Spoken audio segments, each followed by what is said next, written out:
let me see if you can hear. As I said, I was going to keep myself muted until we start at the top of the hour. So Brian, Nadia, Mitzi, Jan, are you able to hear?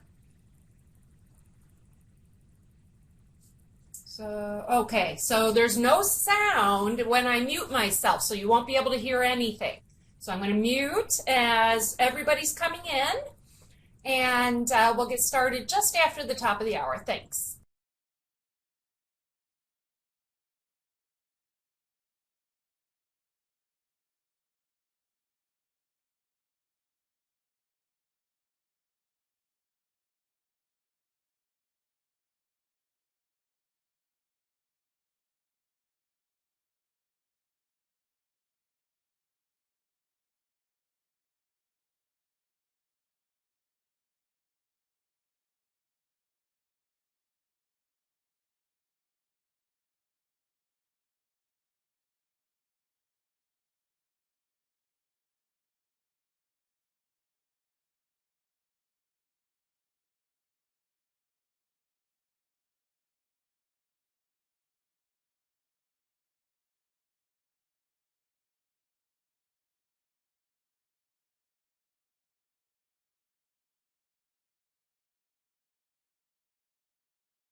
Hello, everyone. Thank you for being here and being here on time.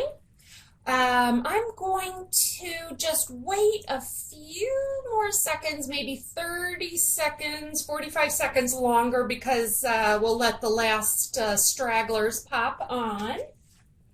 And so,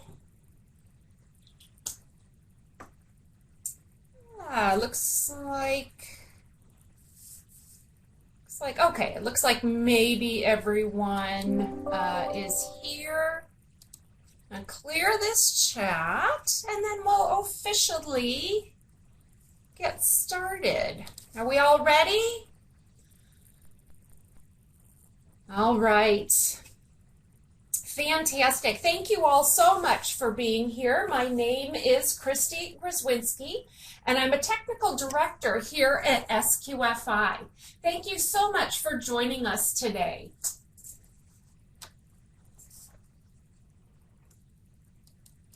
So before we begin, we always like to take a moment to review the antitrust statement that has been provided to you. This is something that is very important to us as an organization, and conversations regarding price fixing, boycotting, trade restrictions, or other violations of antitrust law are to be avoided. So when we get a group of like-minded individuals from the same industry, the U.S. government wants to be sure that there's no discussions of, like I said, trade restrictions, price fixing, boycotting, and the like. So if you believe that the conversation is in violation of antitrust law, please speak up and we'll do the same. Although we will be primarily using the chat to discuss, even in the chat, discussions can go off the rails and head in the wrong direction. So we must provide this statement. So I'm going to give you a second to review it. And if you need a copy of it, I can send it to you, or you'll have the recording in your course portal very shortly. So I'll be quiet for 1 second here and let you take a look at that.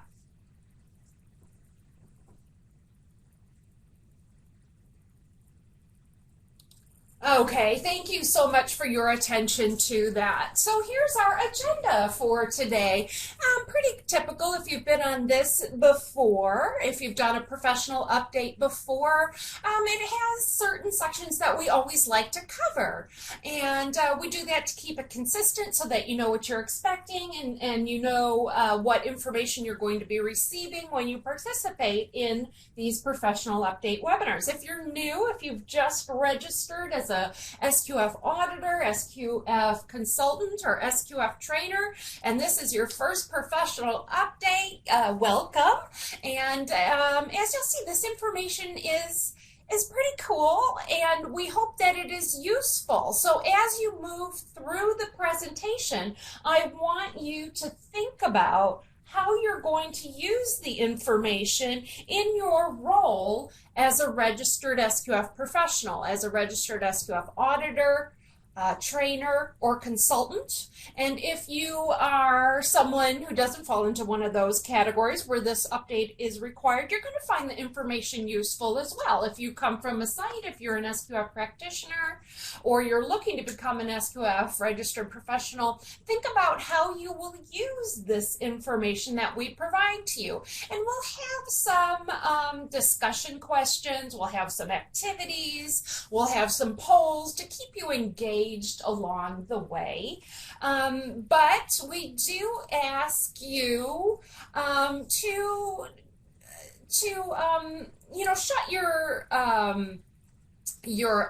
instant messaging and to close your chat, silence your phone. I've put my phone to the side because it always seems anytime I do a webinar, my mother starts texting me something urgent. So I've put that on the side so that I will not be distracted.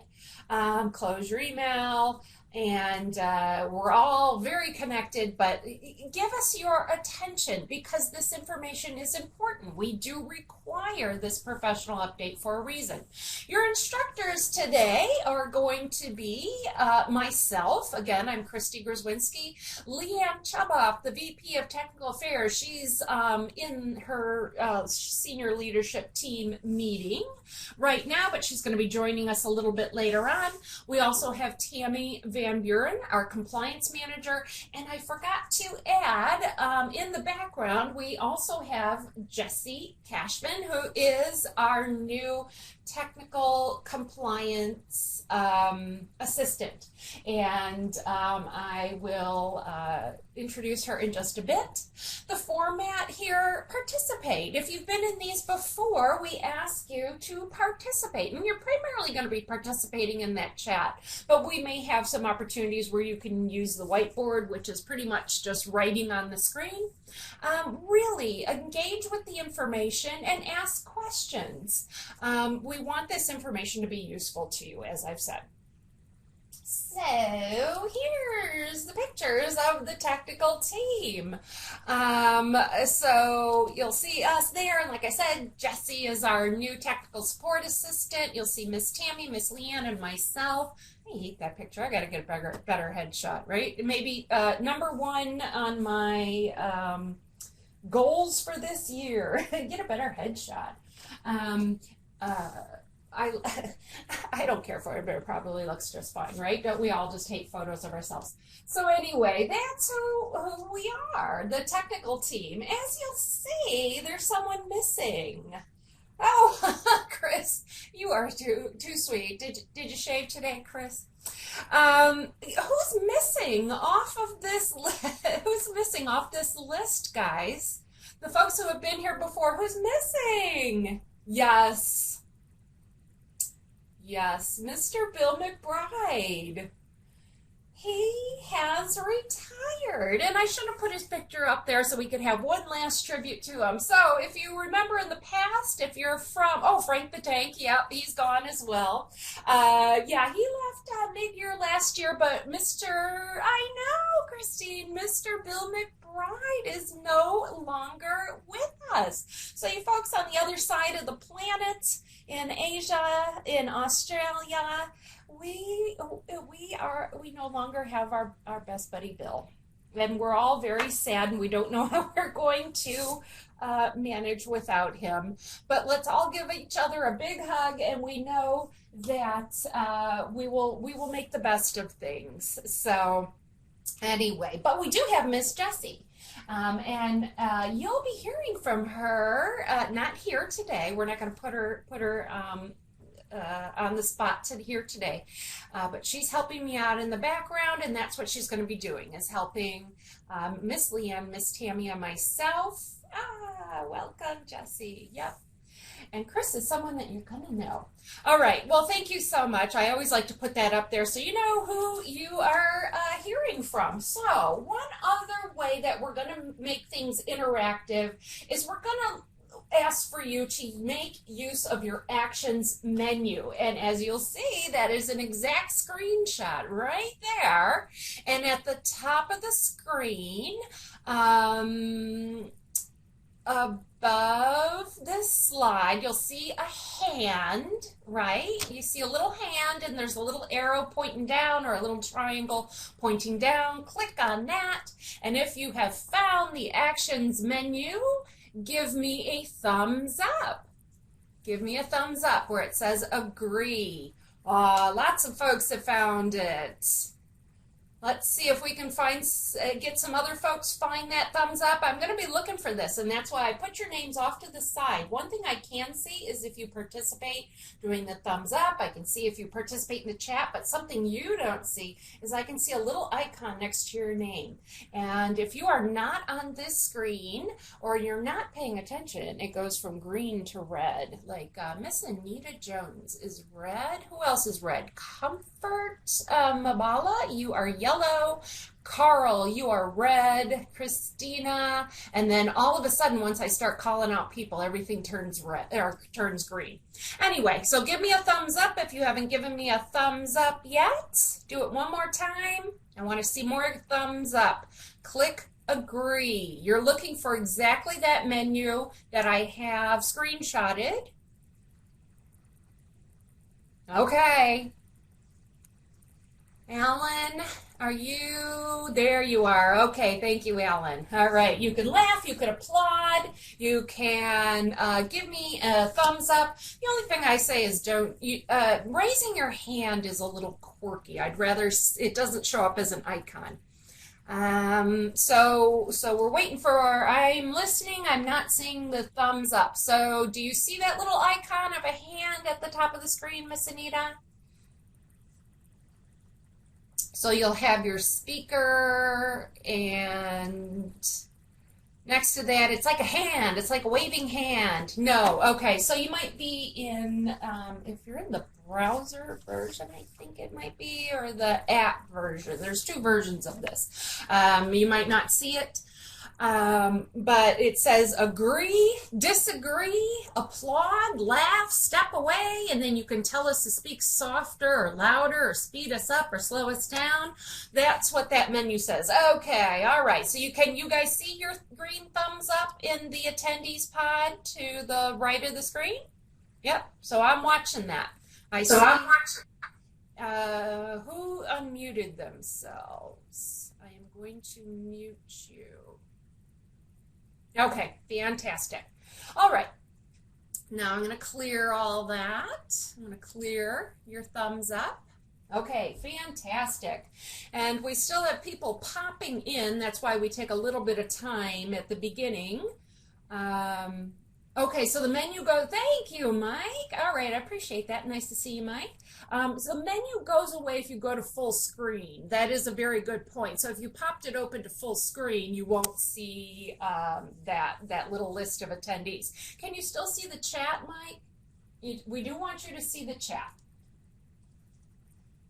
That's very important, because we're going to do one more icebreaker. All right, everybody go off of a full screen and go to your chat. So, when you were a child, what was one food that you enjoyed? I have some very American-looking food up there, like a cupcake and a hot dog and a popsicle, especially in red, white, and blue. Some soft pretzels. But what was your favorite food that you enjoyed as a child? Eggplant, Anita. Oh my goodness. Ketchup chips. Somebody from Canada put ketchup chips, aren't you? I have had those, and I purchased them I didn't purchase them. Actually, they came on a plane, on a charter plane from, it's a fun story, from Canada, and they came into my possession. So anyway, ice cream, bacon, crisps or chips as we call them here, but chips are not French fries here. Chips are chips, fries are fries. They're not crisps. Is that straight? Chocolate, cookies, the standard.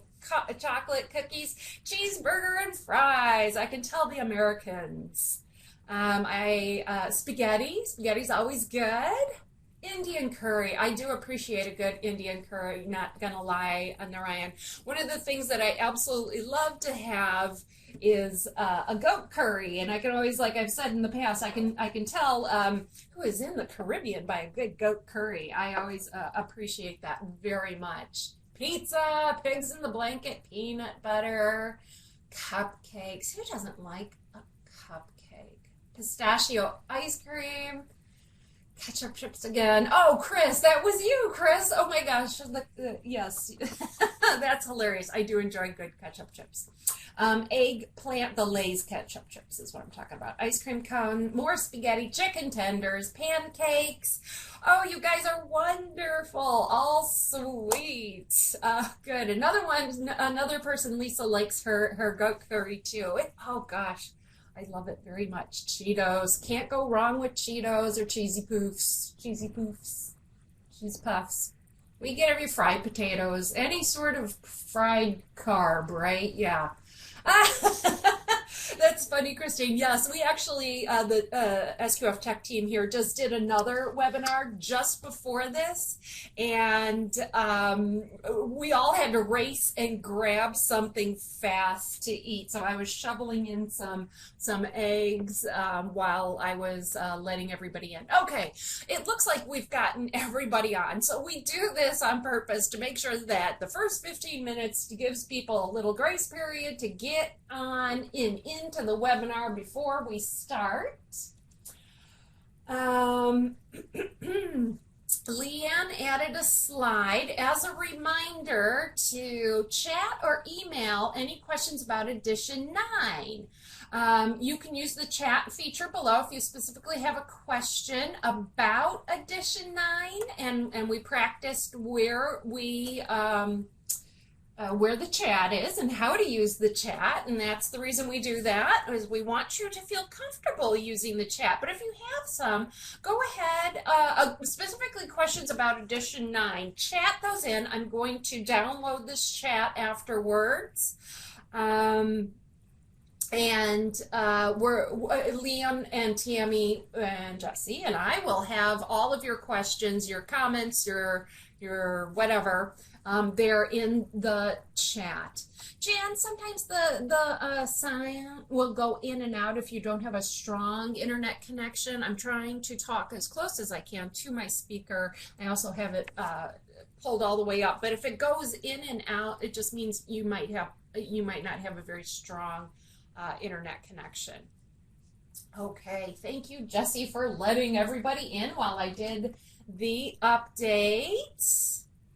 Okay, fantastic. Yeah, you might have to pop in, pop out, and Jesse is here in the background letting everybody in, and we won't forget about you for too long. Okay, all right. Questions about edition 9. We'll have lots of things that we'll discuss along the way. So we will be asking you specific questions and asking you to participate, like I said. The last thing I was going to say before I forget is that we will be taking a break for lunch, for a snack, for whatever it is that you need. We will be taking a break, I'd say about halfway through, and if I'm not mistaken, we'll do that after I do my presentation. So you're not going to hear from me the whole time. You're going to hear from Miss Tammy first, and then I believe, I think we're going to take a break after I do my presentation. So hang in there. It's like halfway through the slides, halfway through this typical 4-hour update. All right, you guys are awesome. You guys are pumped. You're ready to go. Maybe your first official task of the new year. So I appreciate you being engaged and ready to go. And with that, we're going to kick it off. We're going to get started. I'm going to hand it over to Miss Tammy to do her compliance update. So take it away, Miss Tammy. All right, thank you all for joining, and I'm so excited that we are in the new year, and we are going to reflect back on 2021 and see kind of where we're at starting off this year. So here we go. 2021 in review. Christy, is my recall chart not showing up for you? Because it's not showing up for me. Yeah, no, it's not. I don't see it. But let me see if I can pull it up in another window. I don't know why it's not showing up. Sometimes Adobe's a little crazy. Let me see if I can pull it up in another window. Okay. Nadia says I'm cutting in and out. So is my audio good? Your audio sounds just fine. You might have an echo because you can hear me. Oh, okay. All right. Hey, So it sounds like what? I was going to say, it looks like you're okay. Lots of people are saying that you sound fine on their end. Okay. Oh, good. Okay. So let's look at 2021 in review. We're going to talk about appeals first. So appeals, complaints, and recalls, those are three of the areas of focus that we have for our compliance program. As you can see, the trend chart there for the last 4 years for appeals, we are on a nice downward trend. Now that is for appeals that reach all the way to SQFI. So the process for appeals is that sites must first appeal to the certification body, and then if they don't agree after they've exhausted all of their appeal options with their CB, they can then appeal to SQF. So as you can see, appeals were down for 2021, and that's great. I'm glad to see that. So, either there were less appeals overall or just less appeals that made it all the way to SQFI, meaning the CB resolve the issue with the site. But we only had 5 appeals to SQFI in 2021. And another great thing, I'm so happy with this, we actually agreed with the auditor or CB on all of the appeals. And so they were all for non-conformances, and we agreed with them on all of those things that were appealed. And so that makes me very happy because that tells me that as auditors and professionals, you all are doing a good job of writing those non-conformances. So it is clear that the evidence supports a non-conformance and the level of non-conformance that was written. So that is great. That was not the case in 2020. I will say out of those 13 appeals, more times than not, we agreed with the site that either there was not enough evidence to support a non-conformance, or there was not enough evidence to support the level of non-conformance. And so I was very happy with the results of our appeals in 2021. Keep up the good work, write clear evidence statements that support the non-conformance. And yes, the recall chart is not showing, so Christy's working on that. So hopefully by the time I get to recalls, we will have a chart that we can see. Complaints, however, we're up in 2021, and you can see that trend chart. We've been up, we've been down, and now we are up again in 2021. So out of the 25 complaints that we received in 2021, 16 of them were against sites and 7 of them were against auditors. And so the numbers that I have in parentheses there shows what the numbers that were there for 2020. So in 2020, of the 12 complaints, 5 of them were against sites not following the SQF code. So we're more than triple there in 2021. And then we only had 1 complaint against an auditor in 2020, and that is up to 7 in 2021. So we saw a couple great big jumps there. And I'm going to share with you, hang on one second. Okay. So I needed to get my data in front of me. So we've got some of the comments that were made against the auditors. We had, of the 7 that were against the auditors, I'm just going to read off some of the comments. There are more than 7 comments here because there were more than 1 comment per complaint. So we had multiple comments, complaints against the auditors for the auditors shortening the audit in order so that they could catch an earlier flight. So at least 2 of those 7 complaints were for auditors leaving early. And, the site was complaining because they don't feel like they got what they paid for. And so we want to, be cautious about that when we do leave early. We want to make sure that we have completed a full audit and it has covered everything, there. So, shortened audit there. Then we have copying and pasting their reports. So again, sites are looking for value out of their audits. And when they get an audit that has been copied and pasted from the previous year, then they get a little upset about that because they don't feel like they're getting the value. If you're just going to copy and paste the report, then why do they need to even have an audit if you're just going to copy and paste year over year? So it looks like Christy is working on getting the recall chart so we can see it. So, all right. So also, falsification of audit reports by reporting extra audit hours.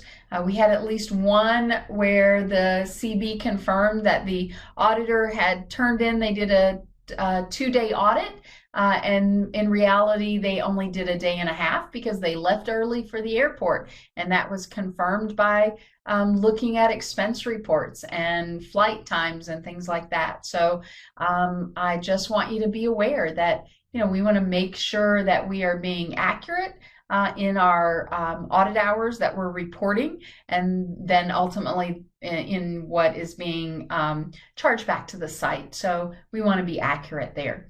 And then a disregard for the code of conduct, unprofessional, consulting and not auditing the code, arrogant, demeaning, harassing attitude during the audit. So those were all comments that came in on those auditor complaints.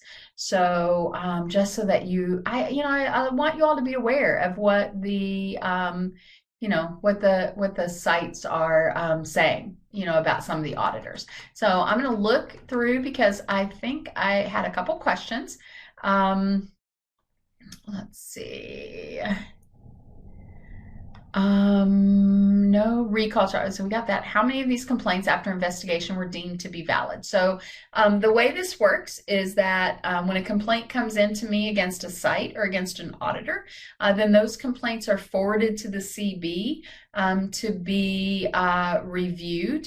And I, will tell you that in a lot of cases, I don't have the number in front of me on how many were verified, but most the CBs found evidence to support the auditor complaints, and I would say against the sites, probably most of them can't be verified. So typically the auditor ones are, kind of verified in some cases, especially about the audit reports and the copy and pasting and all of that.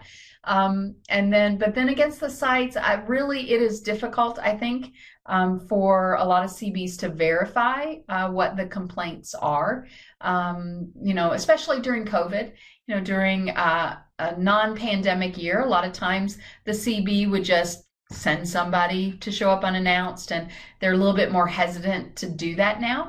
But I'm not saying all of them are found to be non-existent or non-justified, but I do know a significant number of them. Typically, they are not able to verify that they are valid complaints. So, and then sometimes we had one where the complainant sent an anonymous email. Most of the site ones are anonymous.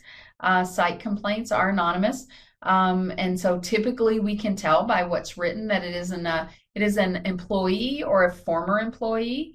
And so, sometimes those are put in by maybe a disgruntled employee, an employee that was let go. So not a lot of those are deemed to be valid. The other two complaints Mike asked, so you can see 23 of them there are sites or auditors. One was against a CB, and that was down from 2020. We had 5 complaints against CBs in 2020. That was down to 1 in 2021. And typically those type of complaints are responsiveness, not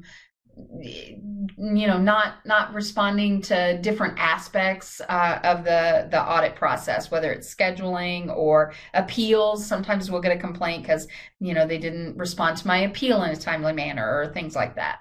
And then the other one was actually against the SQF documents. We do record, complaints against SQF, and we had a complaint because a couple people want to see that big 180-page guidance document that goes line by line through the code. And we have off of feedback from our stakeholders, auditors, sites, CBs, we determined that that type of a guidance document was not as useful as doing the shorter ones that were topic specific. So I did go ahead and record that as a complaint, even though we currently are still putting out the topical guidance documents for edition 9.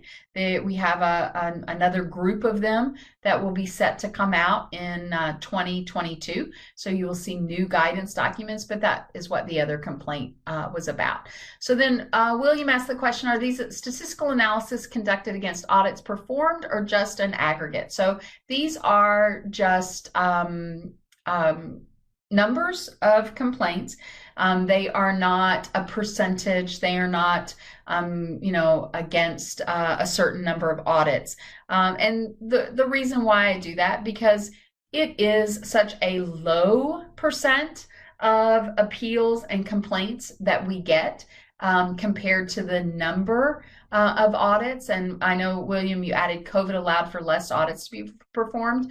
A lot of people had that opinion, and while it certainly did impact the number of audits that were performed within their audit window, overall, eventually those audits caught up. So eventually those audits had to be performed. So on a normal non-pandemic year, typically we'll see about 10,000 audits conducted in a year's time.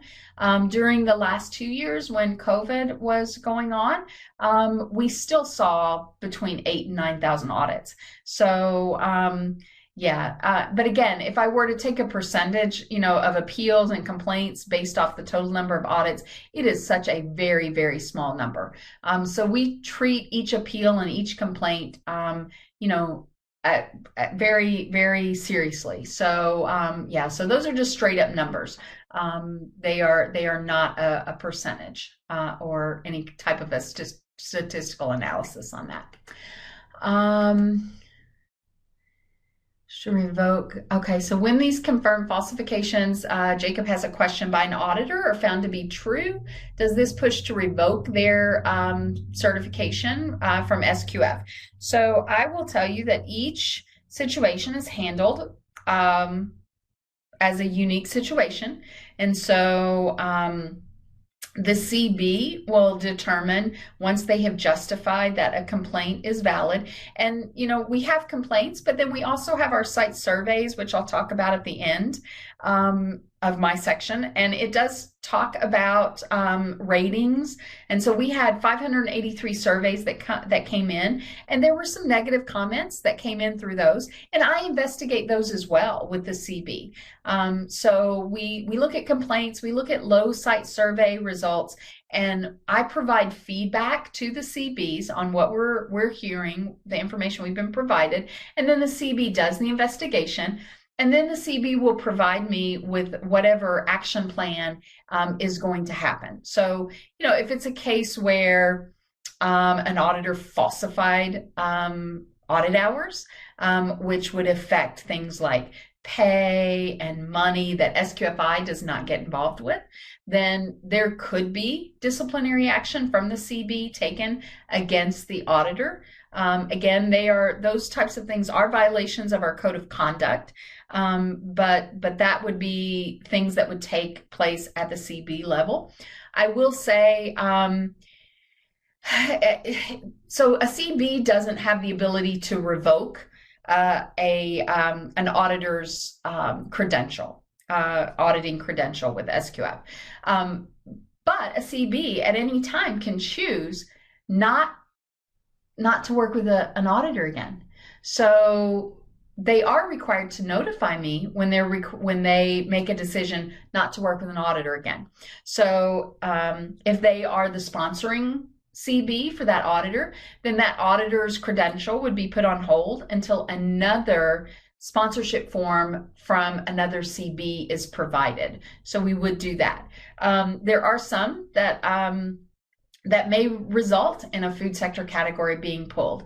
For example, if I get a complaint or a site survey that says this auditor was not knowledgeable in my food sector category, and then we will pull their credentials. And if it's determined they're not qualified, yeah, I would do a review, and then we would make a decision whether that auditor would carry forth with that food sector category. So there's lots of different things that happen. So it's each one dealt with individually. So there's no one size fits all. Okay.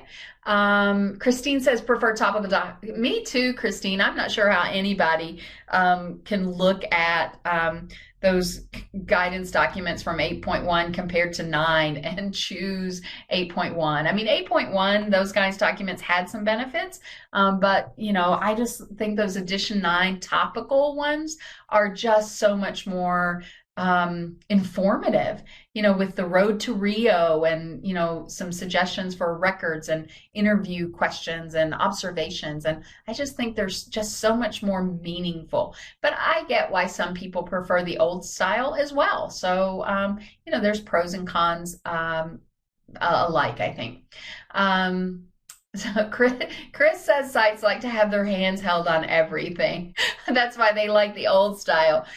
Chris, yeah, if you could see our compliance mailbox on some days, you would see that I would agree with you on that statement, because we do get a lot of questions in the compliance mailbox. So yeah, and sometimes they'll send me in a list of 5 questions, and then when I answer those 5, they come back with 5 follow-up questions. And so, I'm not allowed to consult, just as auditors are not allowed to consult. So, I have to make sure I'm clarifying the requirements in the code, and not providing them information, because the last thing I want to do is say, well, you need to do this to meet that requirement, and then the auditor get there and say, oh no, that doesn't work for me. So yeah, so there are some, and I agree, Chris, that's probably one of the reasons why they do like those older ones. So now that Christy has our chart up there and we can look at the recalls, and you'll notice I did not include a trend chart of recalls, and one of the reasons being is that recalls are kind of all over the place. We had just over 200 recall notifications last year, and this year we've had just over 300. So I did not put that up there because I'm not sure that there's actually a trend there. So it may be better reporting, is why we've seen an increase. It could be that we've seen an increase in recalls. But I didn't want to kind of falsely lead, into thinking that we're on a poor trend or, a good trend or whatever, so for recalls. So yeah, so Chris did comment that it's interesting that micro is the main culprit this year. What it is. We have had a couple of major recalls this year. Think back to onions. So we had a lot of sites that were impacted by the onion recall, and that was all microbial. That was for listeria. And then we also had a mushroom recall as well at the end of last year that affected some of our SQF sites. So yeah, Dominic, the FDA just announced recalls are at their lowest in 10 years. So yeah, that's why I didn't put that trend chart up there, because really, I just don't think we're in a position where we can trend, just because I still know there are a lot of sites that have recalls that do not notice us, or that do not notify SQF. And so we're trying to get a better place on recall, a better process around recalls. So yeah, so I just didn't think the trend chart was a good reflection. I didn't think we could really learn anything from it. So that's why I chose not to put a trend chart up. Onion recalls were salmonella. Okay, Carl. Yeah, I misspoke, I guess, if I said listeria. So yeah, so they, but if I look at those microbial, those 110, the top three obviously are Salmonella, Listeria, and E. coli, but E. coli is like a very distant third. So Salmonella and Listeria are right around, I think, about 45 each. Very close, 1 and 2, and then E. coli is, in the back ground with like 12, I think, and then there are just a few random things as well. So then we've got undeclared allergen, which is number 2. Typically, that is the first one. So undeclared allergen is now number 2. And we are actually tracking it to the specific allergen. And I think it was a dead race about between dairy or milk, and eggs. I think they were kind of fluctuating back and forth. So just as a reminder, sesame is added to the list. It's now the big 9 in the US, and the implementation date for labeling requirements and things will be January 1 of 2023. So something to keep in mind as you all are, going about auditing. So that will be a change coming up a year from now. So let's see. Soy was a distant third on the undeclared allergen. A lot of companies slip soy in there. Then foreign material, number 3. Plastic has been leading the way in foreign material for the last couple of years. And right at the very end of the year, metal slid by and beat them out by 1. But plastic for last year was the number 1 foreign material. But metal jumped up there and beat them by 1 this year. Regulatory, there's lots of things that go into regulatory. Would be good to see allergen due to mispackaging. Hey, Susan, I've got that broke down for you. I was just getting ready to say. Labeling that does not involve allergens falls under regulatory, and there were 9 of those this year. So 9 mislabeling contents that did not have an allergen that is involved in that. So I want to ask a question from an auditor perspective. Chat in what sections of the code do we need to focus on to reduce recalls based off of what we've seen here. So we've got microbial, that's jumping up there. We've got undeclared allergens that's now dropped to 2, foreign material 3, and regulatory requirements at 4th. 5th is unknown just because we're waiting on some sites to follow up. I laugh sometimes because I get sites that literally send me an email that says, we had a recall. And they don't even tell me what their company name is. A lot of times I have to look at the end of their email address to see who they're with. So I would just say that information that comes into SQFI, notification of recalls, is very poor. Absolutely. So all right, so I've got some questions. Also, I'm gonna look in here. So Dominic adds the FDA recall trend is probably due to less findings due to COVID, and they don't think that is accurate. So yeah, again, I think it comes back to the reporting. I know for SQFI, it's we've had a lot more reports of recalls this year, and I'm not really sure. We haven't got to that root cause yet to determine why we saw more recalls this year than last year. But that is something we are definitely digging into. Has SQF gotten with any of the other CPOs to see what their data is like as it pertains to recalls at certified sites? We have not, Chris, talked to that, just because recall information is typically not something that's shared outside of the, the community that you're in here at SQF. But one of the things that we are trying to implement, and now that we have Jesse, our new person, we'll be able to do that a little bit better, is we actually get notification for recalls, all recalls around the world. And so we, are working on a process that will allow us to track that so that we can compare non-SQF sites to SQF sites, and see where that leads us. I will tell you that I look at all of those that come in, and typically SQF doesn't have a very significant presence in Europe. That's not a hidden fact. We just are not present in Europe very much. We are primarily the US, Canada, Australia, Japan, and Mexico. Those are our top 5 countries, overwhelmingly our top 5. We're in 38 different countries, but our top 5 overwhelmingly are those 5 countries.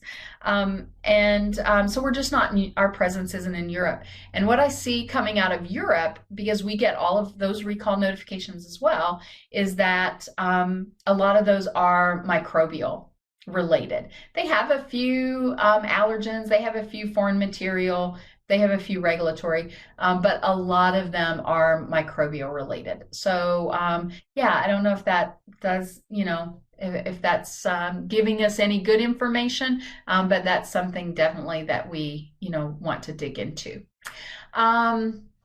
Monica has a question. When a CB issues certificates belatedly, repeatedly, does the CB have to pay a penalty for the delay to SQFI, or would it have any observation? So I think, Monica, you're asking when a CB issues certificates late. So I'm gonna hold on that question for just a minute, and let's finish up talking about recalls, and so we can go back to that question in a minute. So some of the things that you all posted in relation to my question is environmental monitoring. Absolutely. Label reconciliation. That's great. We use this recall data to see how we need to update our code. And so for edition 9, label verification or label reconciliation was a new requirement that was added, and that goes right with trying to reduce those undeclared allergens recalls. And so we've got allergen labeling, internal auditing. Typically, I agree, John, that is typically a week program, and I hate that. You all have seen Chris Middleton post a lot here in the chat. Chris and I did a webinar last year in preparation for edition 9 that was titled, "What's the one thing you need to do to prepare for edition 9?" So, a lot of people thought we would be talking about all the changes, and what we actually talked about was you need to have a great internal audit program. There weren't really that many changes. There weren't internal auditing wasn't new for edition 9, but that's the one thing that would help you get ready for all the new changes. And so it's a great webinar. You can actually access it on our website through sqfi.com, and you can actually get access to that webinar. So I thought it was a pretty great webinar. Pack line changeover protocols, approved suppliers, environmental. Yeah, a lot of times, Robert, the reason those sites are telling me they had a recall was because of a supplier. And so we see that a lot. Artwork approval, labeling. Yeah, Mervin, I see that. I used to approve artwork, and people, I think, just sometimes forget how critical it is to review that artwork before it's approved on those labels. And so, looking at the nutritionals, looking at the allergen statements, things like that is just so important. Food safety plan, absolutely. Cleaning verification, absolutely. You all are on it. The one thing that I think you all have missed is that foreign material section. I haven't seen anybody yet. I haven't got through all the comments, but I haven't seen anybody yet mention foreign material. So that's in those GMP modules. So those things have to be considered. Christine says, curious how SQF recalls compare with the FDA reportable food register statistics. I will tell you that, SQFI is owned by FMI, the Food Industry Association, and we sit in on a food protection committee meeting every month, and we get to see those FDA and USDA recall registers every month. We're updated on those, and typically there's not many, so some of them we're already aware of. But they're pretty well in line, I think, with SQF and some of our statistics there. Yeah, let's see. You guys are on it. Internal audit. I'm glad you all mentioned internal auditing because that's very much a focus, or should be a focus in your auditing. Focus on allergens, label verification, absolutely. Hygienic zoning, very important. So Chris, it was a spectacular webinar. It was nominated for many webinar awards, absolutely.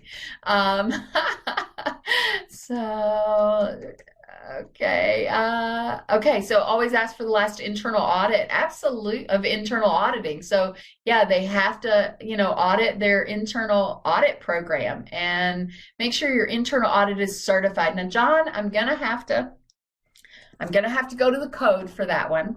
Okay, so what kind of certification are you looking for the internal auditor to have? That I'm gonna ask you that question. I'm gonna throw that question back at you. Because as I say to auditors, as always, audit to the code, don't add or take away. So I always have my code handy, so I'm gonna turn over to the internal audit section 254. And what it says is that staff conducting internal audits shall be trained and competent in internal audit procedures. So it doesn't say that they have to be certified. It doesn't say they have to have a training certificate from a third party. So your internal auditor just has to be trained and competent internal audit procedures. And you can review the internal audit and determine if their competency on that. So John, if you got hit for not having a certified internal auditor, then you and I can talk later. You can send me an email.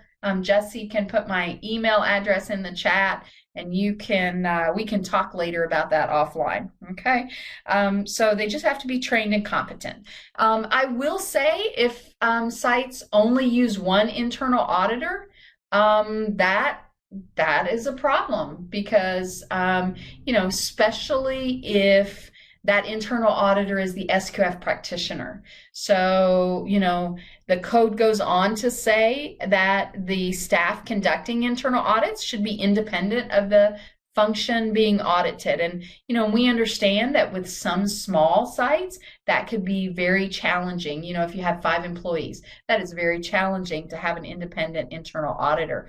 But where possible, it should be. And, if you have a site of 600 employees and their only internal auditor is their practitioner, then that would raise my eyebrows at that, okay? So president of the company, great internal auditor, John. But he just needed to be trained, not certified, okay? Who needs 100? It's all downhill from there, right? Exactly. You have nowhere to go if you get hundreds. Okay, so that is our 2021 in review. So let's take a look at this next slide, and I probably need Christy to drag off that extra slide she put up there. Thank you. All right, so by the numbers. So let's take a look and see how our average scores have compared. I will tell you, again, we're trending here for 2018, 2019, 2020. We were trending up. I broke 2021 down into edition 8.1 and edition 9 just because it was, 5 months of edition 8.1 and 7 months of edition 9. But just to kind of show you, there really wasn't any much difference. The average score was very, very close, and it was down slightly, 94.36, 94.3, so very close to being down. Total of 12 criticals for the year, and then over 500 majors, which is up for the last couple of years. Again, COVID, kind of skews things a little bit. So, we have been down in overall numbers of audits the last couple of years, but again, not down really as much as you would have expected, because even sites that get an extension 6 months later still have to have an audit. So, so they just didn't get audited in the normal month that they usually would, but they eventually do get audited. So our CVs are catching up on those audits. But we did have over 50,000 minors written last year, which is up quite a bit, even from, even if you go back to 2019, which was a full audit year pre-pandemic, you can see there that, we were up in the number of criticals, up in the number of majors, up in the number of minors. I will say, keep in mind that majors were now 5 points instead of 10 for edition 9. So do you think that impacted anything based on, the number of majors that we saw, written in 2021? For those of you that are auditors that are on this call, are you writing more majors? And are you doing it just because you're seeing more majors or because there was a score change? Nadi says no impact. That's good. I would like to think there would be no impact on the way auditors are auditing, because we didn't redefine a major. As John says, a major is a major. Exactly. I agree totally with Jan and John there. Oh, I know. Companies do lose their minds when they get one. I agree. So absolutely.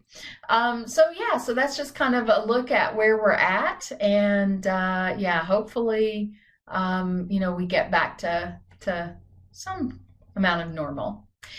Critical non-conformances. So again, I'm giving you a look in 2018. These are all the criticals that were written, and some of them had more than one, some of them had two at the top of the list, but you can just see in 2018, complaint management, food safety plan, that shows up on the list in several years in criticals. Ventilation, 11283, that specific element showed up in 2018, 2019, and 2020. We did not see it in 2021 under edition 8.1. So just to see there where we were seeing criticals for 2021, we only had 4 criticals written against edition 9. That was food legislation, a couple of food safety plans, and then one for building materials. So looking at my chat there, Dominic says, didn't the code change to allow more majors, or that's how it looks to me? COVID fatigue is real. Our internal auditing saw a negative trend in audit results, simple mistakes like missed CCP checks that should never happen. I can't really speak to COVID fatigue because I've been confined to my office for 2 years and not been able to travel and get out to sites. Prior to coming to SQFI, though, I did work in sites, and so I'm still in touch with some of our former employees, and it is hard. It has taken a toll, I think, on employees. Hopefully, you have to build in a system that's robust enough to keep that from happening. But I agree. The last 2 years have been tough. Fully remote audits, Chris is talking about. Yeah, fully remote. We haven't had a lot of fully remote audits. And really we're at a point to where we're not really permitting fully remote audits now. It probably didn't skew the data much. inability to stay fully staffed is a problem during COVID? Absolutely. And I know a lot of companies are struggling with that. Lack of staff, overworked. How many half remote audits? Dominic, I don't have that number in front of me. I could maybe I'll look at that during the second half of this webinar and see. I may be able to I may be able to pull that data fairly easy to see how many audits that we had that were partial remotes. So Oscar says, how are you maintaining the integrity of the SQF program with the current conditions? I assume that question is directed towards me. So from an SQF standpoint, I will just tell you, there are some concessions that we have given as far as things like allowing CBs to send an auditor to a site for more than three audits in a row. So we have now said an auditor could go a fourth year. So we've done that. We allowed, extension requests to extend a certificate from 12 months to 18 months. However, that was based off a risk assessment done by the CB. So not everybody qualified for an extension. And in that case, they just ended up with an expired SQF certificate just because they did not meet the qualifications to have an extension to their certificate.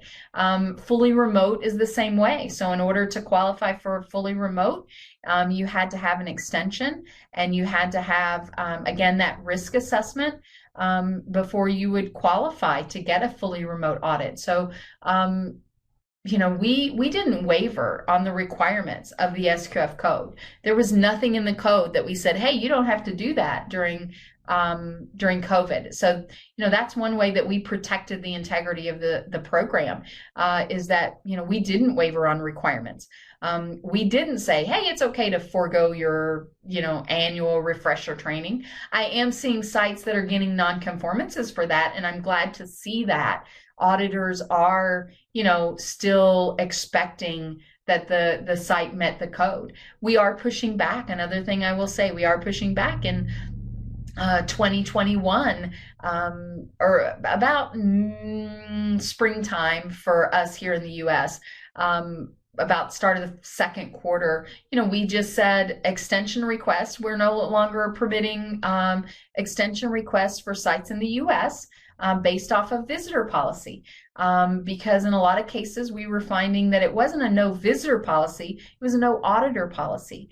And so we just determined that is not, that was not a valid reason for not allowing the auditor to come in. So, we've worked hard to really protect the integrity of the SQF program during COVID. All right, so let me see. Fully remote ANSI witness audit. It was interesting. So I did a fully remote witness audit as well during COVID, just so I could, see if it was possible. We didn't have anything fancy, Jan, like your eye in the cloud technology. We had an iPhone and we walked around. I also participated in a fully remote audit with a certain Mr. Middleton that is on this call. He was doing a fully remote and I joined in as well to see, again, the challenges that a fully remote audit presents from an auditor perspective. And I will say there are challenges there that, really do need to overcome. That's why SQF only allows fully remote audits during times of crisis, such as a pandemic. And so, we have really reduced the number of fully remote audits in the, in the last few months. Let's see. Google Glasses. I've heard good things about Google Glasses for doing remote. Finding certified sites with high number of nonconformities. Yeah, absolutely. I think that probably is also maybe contributing to that lower average score that we're seeing as well, because I think, some sites have missed some things, didn't do their refresher training. And the reason why is they said, well, because we couldn't social gather. Well, That's not a reason just not to do food safety training. So yeah, so you had to, sites were challenged to find some unique ways to meet the requirements, but many of them, stood up to that challenge and were successful. Many, however, did not. So Brian, I've seen you post that a couple times, an annual calendar year every 365 days. Okay. So that is a frequently asked question, and I will go ahead and answer that question now because I've seen it post a couple times. So what I tell sites and what I tell auditors, and we actually have that on our list to maybe improve that definition for the next time that we make any changes or updates to the code, and help you all define that better. What I tell sites and auditors when they ask that question is annual based off a calendar year? Is it 365 days? Or what? I started to say somebody went off mute. What is it? So the way that I answer that question is when the auditor shows up for your recertification audit, whatever document you show them for your recall test, your annual recall test, or your annual food defense challenge, or your annual management review, or your annual internal audit, when the auditor shows up for your recertification audit, the record that you give them should be less than a year old. And if that document's less than a year old, then that meets the intent of the code of an annual requirement. So notice I didn't say, so if I'm there, say I'm an auditor and I'm there at a site in August, and they show me an internal audit that they did in May. So at the time I'm there in August, it is from May to August, it's 3 months old. They've shown me an internal audit that's 3 months old. Great. I go back the next year. I'm going to go back in that August time frame because, again, I'm going back in their audit window. So it's going to be around that same time frame. I go back in August, and they show me an internal audit that they did in July. So it's a month old. Now, they went 14 months, 15 months between internal audits. But each audit, I saw an updated, less than 12-month-old internal audit.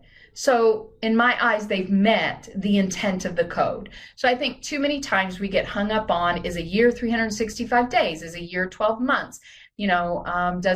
Do I always have to be less than 12 months or less than 365 days? So what I'm looking for when an auditor goes into a site, that all of the records for those annual requirements that they're seeing would be less than a year old. And if it's their recertification audit, then it would be, it would meet the intent of the code. Now, if they score low and you're going in for a surveillance, you're there 6 months later. So, so you may see the same internal audit that they just did. But again, to me, that's what meets the intent of the code. And I just don't get hung up on 12 months or exactly 365 days. I think we're missing the big picture. So it's an annual requirement. And so as an auditor, I'm looking to see that those annual requirements are less than a year old when I'm there for recertification. Okay. Jose, Jan added, I had a body harness with a stabilizer iPad. It worked well. Hey, Jan, that sounds like a great setup. We're going to have to check that out. Let's see, Google Duo. John says only do remote for a site I'd been to before. That was one of the challenges with the fully remote I did with Chris Middleton. I had never been to that site. So, I didn't know where I was at in the facility, and it just was, I agree, a challenge.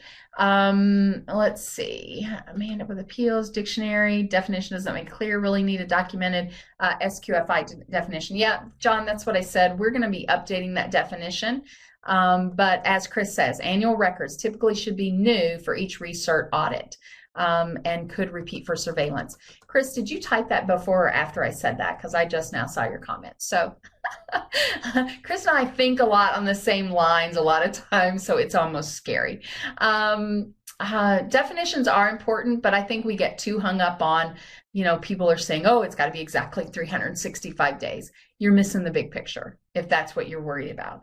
An annual requirement needs to fit, it needs to be annual. Requirement is annual. So, okay. Yeah, so they do some type of training January 2020 to December 2020, and the requirement is annual. Right, so that to me doesn't meet the intent of the code. So I'm going to do my annual refresher training in January 2020 for my 2020 annual. And then in December of 2021, I'm going to do my annual requirement for 2021. So I've now done 24 months between my annual refresher training. So that doesn't meet the intent of the code. So that's why we don't say it's a calendar year from January to December, because people would just take advantage of that. But at the same time, to say it's exactly 365 days, that's being a little, I don't know how to best describe that. But again, just missing the big picture there. So, but again, you would pick that up if you used my definition that I've shared, where each recertification audit, you're looking at a record that's less than 12 months, then they would have gotten a non-conformance before that December 2021 refresher training was completed. Okay. Carrie says another issue is that sites base their management reviews, internal audits on their company physical financial year and not their period of certification. So typically their physical financial year would still be a 12-month period. So I'm not sure where that would create an issue there. Michael says picky. Picky's a good word. Yeah, Christy said something so profound in the last meeting. We did a presentation this morning, the technical team did, and she said, we're not looking for more nonconformances, we're looking for better nonconformances. Those nonconformances that are going to make the site better.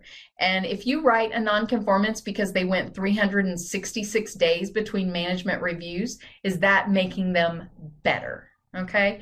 Some sites wait for the recert audit to do their annual management review, and that's fine. So as long as you're looking at a document that's less than a year old, then that's great. John throws in leap year. Thanks, John. Appreciate that. Okay. All right. Let's see. January 6th quarter. So yeah, so your surveillance, as I said, the surveillance gets a little bit tricky. So it still needs to be within the last 12 months, but you're going to be, you may look at the same internal audit or management review. If you audited in January and went back in July, and they do their annual management review in December, you're going to see the same one, and that for a surveillance audit, and that's okay. Exactly. We're trying to provide value to the client. Okay, so here we go. All right, so those are the top 10 criticals. I don't know if there's anything that surprises you all there. Some things make me smile. Corrective and preventive action. Wow, seeing that written as a critical. We put so much emphasis on corrective and preventive action, and I just don't see that we reflect that in a lot of our nonconformances. So major nonconformances, I just did top 5 because it's just kind of a clean break. Typically after the top 5, you have the top 5 that you see a lot, and then it just kind of falls off.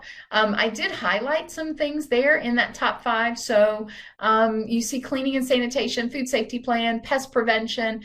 Those showed in the top 5 in 2018, 2019, 2020, and then also combined in 2021, you saw food safety plan, cleaning and sanitation, and pest prevention that shows up. I also like seeing internal audits there in the top 5 for edition 9. So again, that just shows that we are really looking at internal audits.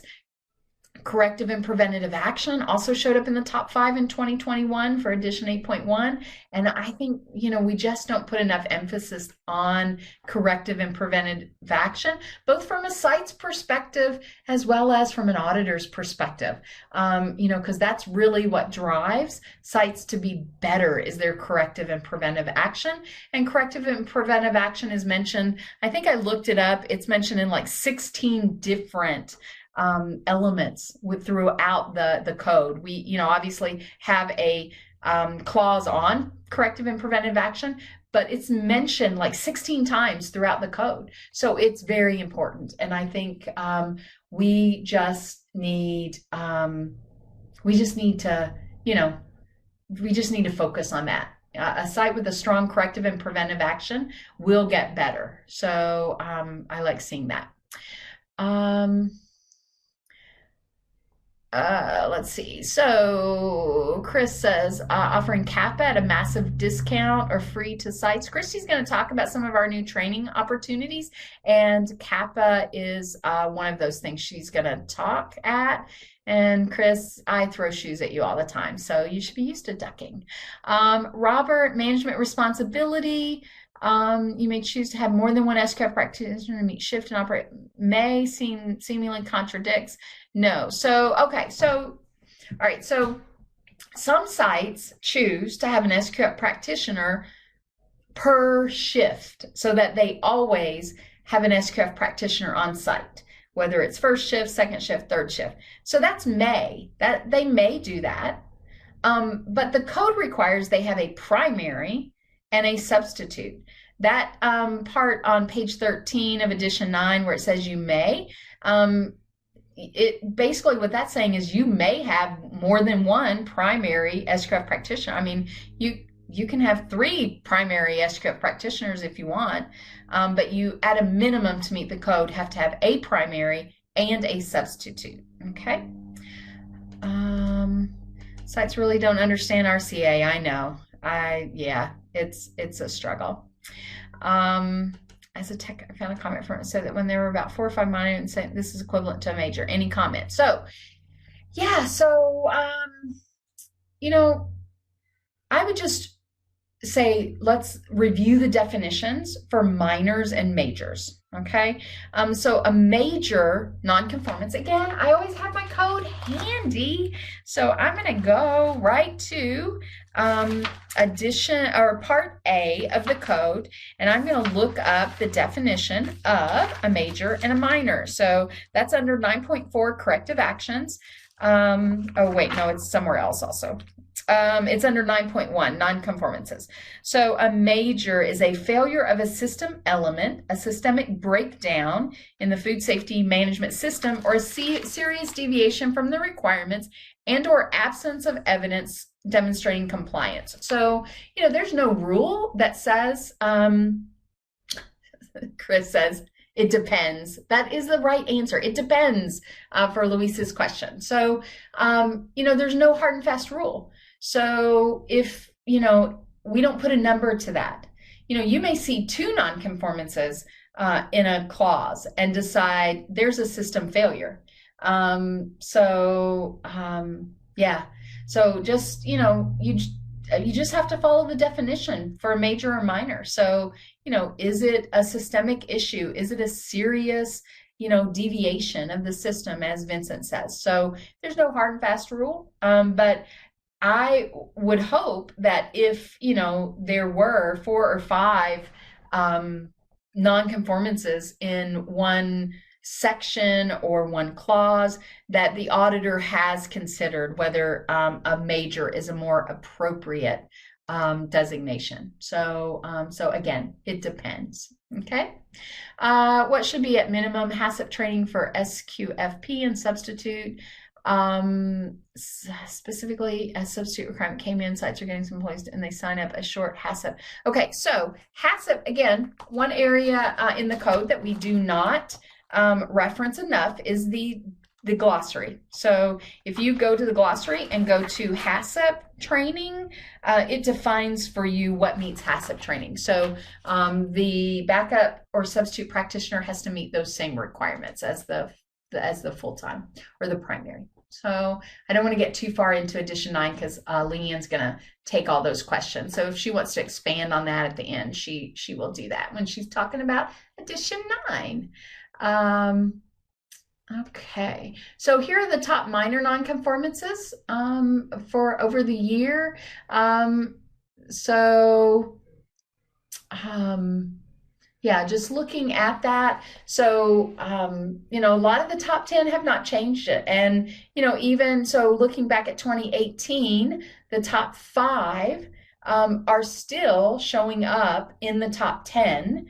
The top 5 for 2018 and 2019 were exactly the same. 5 of the top 6 were the same in 2020. And then, those top ones are still there in 2021. So what are we doing wrong here that we see the same nonconformances over and over? Type in your response because we are very interested at SQFI in knowing, why are we seeing these same ones over and over? Equipment, utensils, and protective clothing. It was number 2 in 2018. It's been number 1 the last 3 years. So, yeah, so what are people not getting about equipment and utensils that keeps it up in the top 1 or 2 for nonconformances? So John, yeah, weak internal auditing programs, absolutely. We see that a lot. And root cause analysis, Mike says, that's true, but at the same time, take it back even further than that. Internal auditing and root cause analysis, that's after the fact. That's after we've implemented a program that people obviously are not following. So Brian, Jamie adds training. So training again, maybe it is, maybe there does need to be, some digging in deeper around 2.9 and the whole training program. But it's just, it's very discouraging to see the exact same nonconformances hit those top 5 or 6 every single year. So pest control is easy to audit. I would agree with that. So training, maybe that's the answer. We need to put more emphasis on training. We've talked about internal audits, but again, that's after the fact. An internal audit catches something wrong that's already been implemented. So, how do we get people to focus on doing things right to begin with? Implementing a program that will withstand a pandemic, that will withstand the SQF practitioner, leaving, a month before the audit. So I see color code violations all the time. You know what? That's, maybe it has something to do with the complexity of the program. My theory as an SQF practitioner was always keep it simple. Put in a simple yet effective program that people can follow. And Mike says culture, absolutely. So management commitment. So all those things. So we're always interested in hearing what you all think about these top nonconformances and how we can get rid of them. Okay, I hope everybody's ready. I hope everybody's paying attention. Christy, hopefully you can see everybody's got their green lights going, meaning they're paying attention because we got some fact or fiction getting ready to go off here. So I'm going to read you something. And then I've put a statement in and I'm going to read it. And then I want you to answer this poll. Is this statement fact or fiction? Okay, so let's look at the first one. According to the SQF code, sites are required to send an email to SQFI during a mock recall to confirm they have the correct email address. So Christy, drag that poll over there. Is that fact or fiction or not sure? All right, you can vote using the little radial buttons there. So so I'm seeing that most everybody, overwhelmingly 93%, 96%, we've jumped up there. I've got about 47 people that have voted. That's great. Wendy said it's not required, but a good practice. So 98%. Some people have changed their mind and decided there were 3 people that were on fact. A couple people changed their mind and changed to fiction. So you are correct. That is fiction. So Christy, if you'll slide that poll out of the way real quick. Per 2.6.3.4, the correct email address is foodsafetycrisis@sqfi.com. So they don't need to confirm my email address. I get a lot of sites that will send me an email saying, I have to confirm your email address. Well, you can confirm my email address by looking at 2.6.3.4 of the code.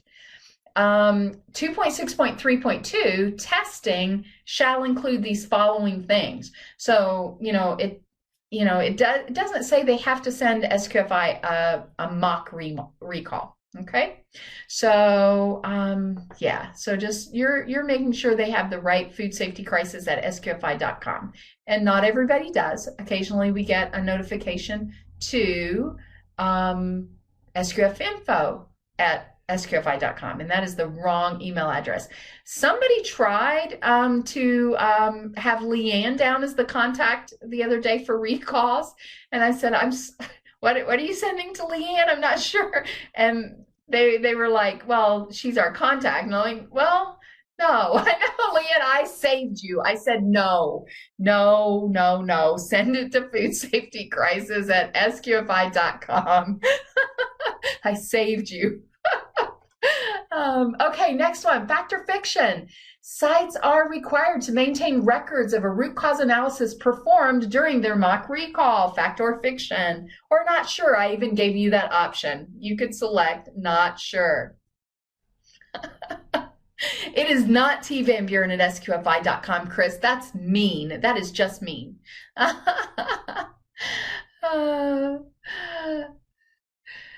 Okay, so we have 97% of people saying that is fact.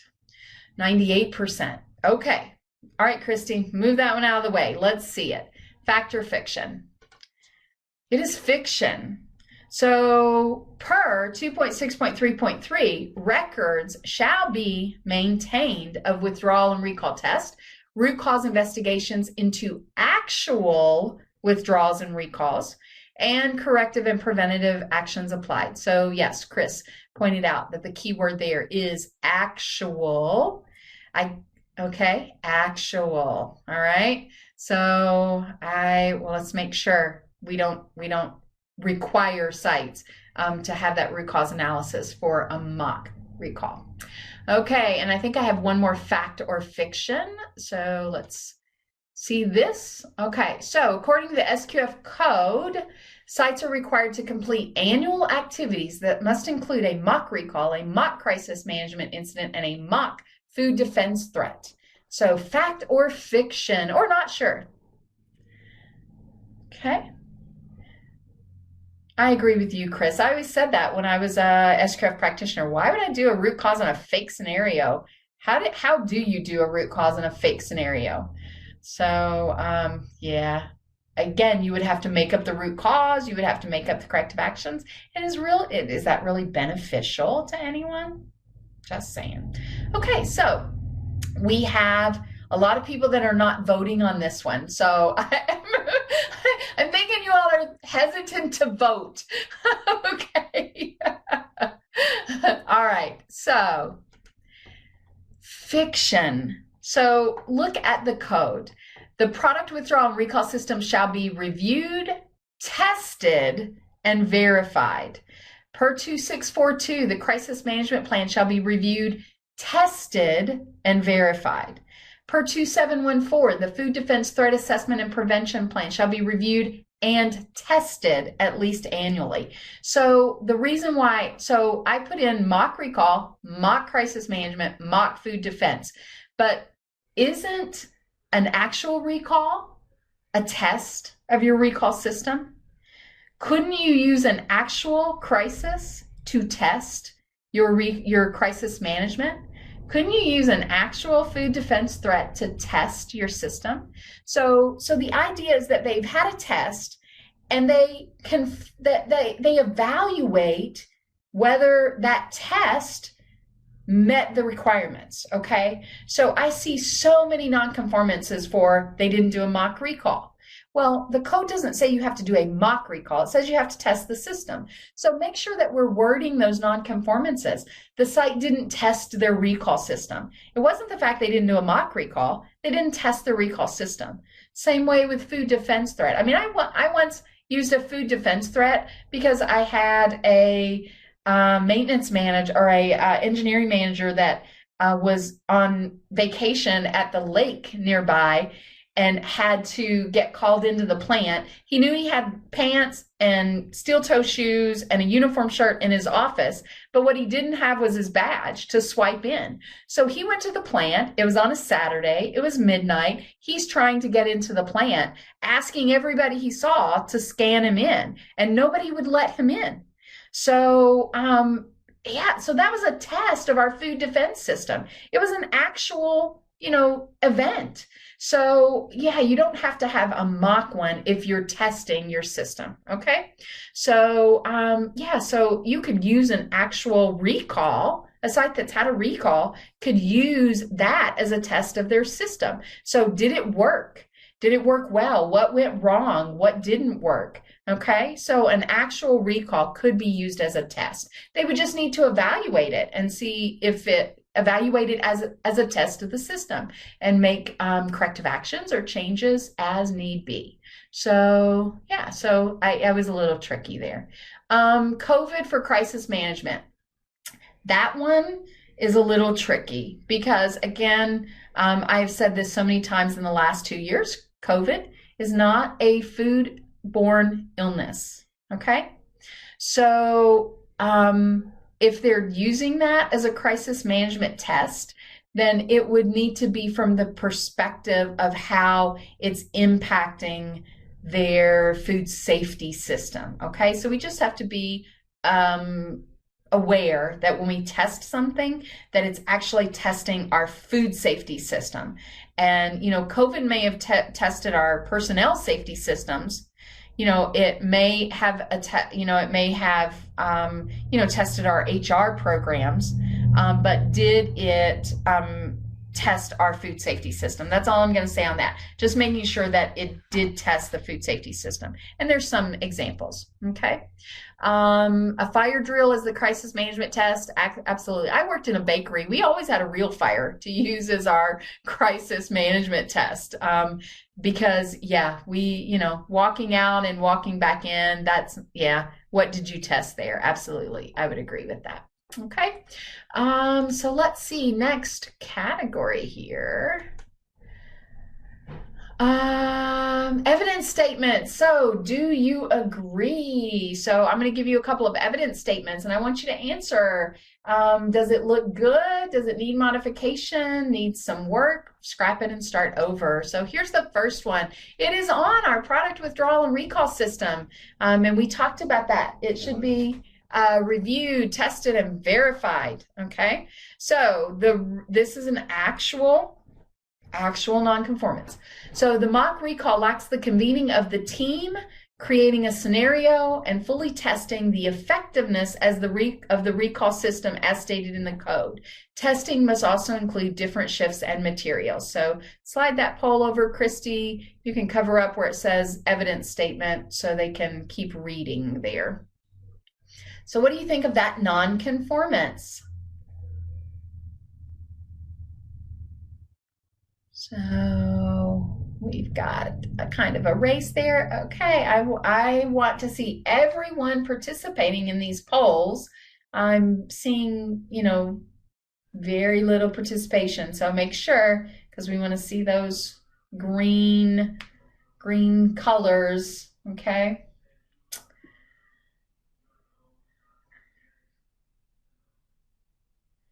Okay, so I've got several people. Most everybody says, the majority of people say needs modification, but not bad. Some went with, needs some work, but could be okay. So yeah, so I'm kind of in that middle line there too, okay? It does need a little work. Again, I don't like that we use the word mock recall.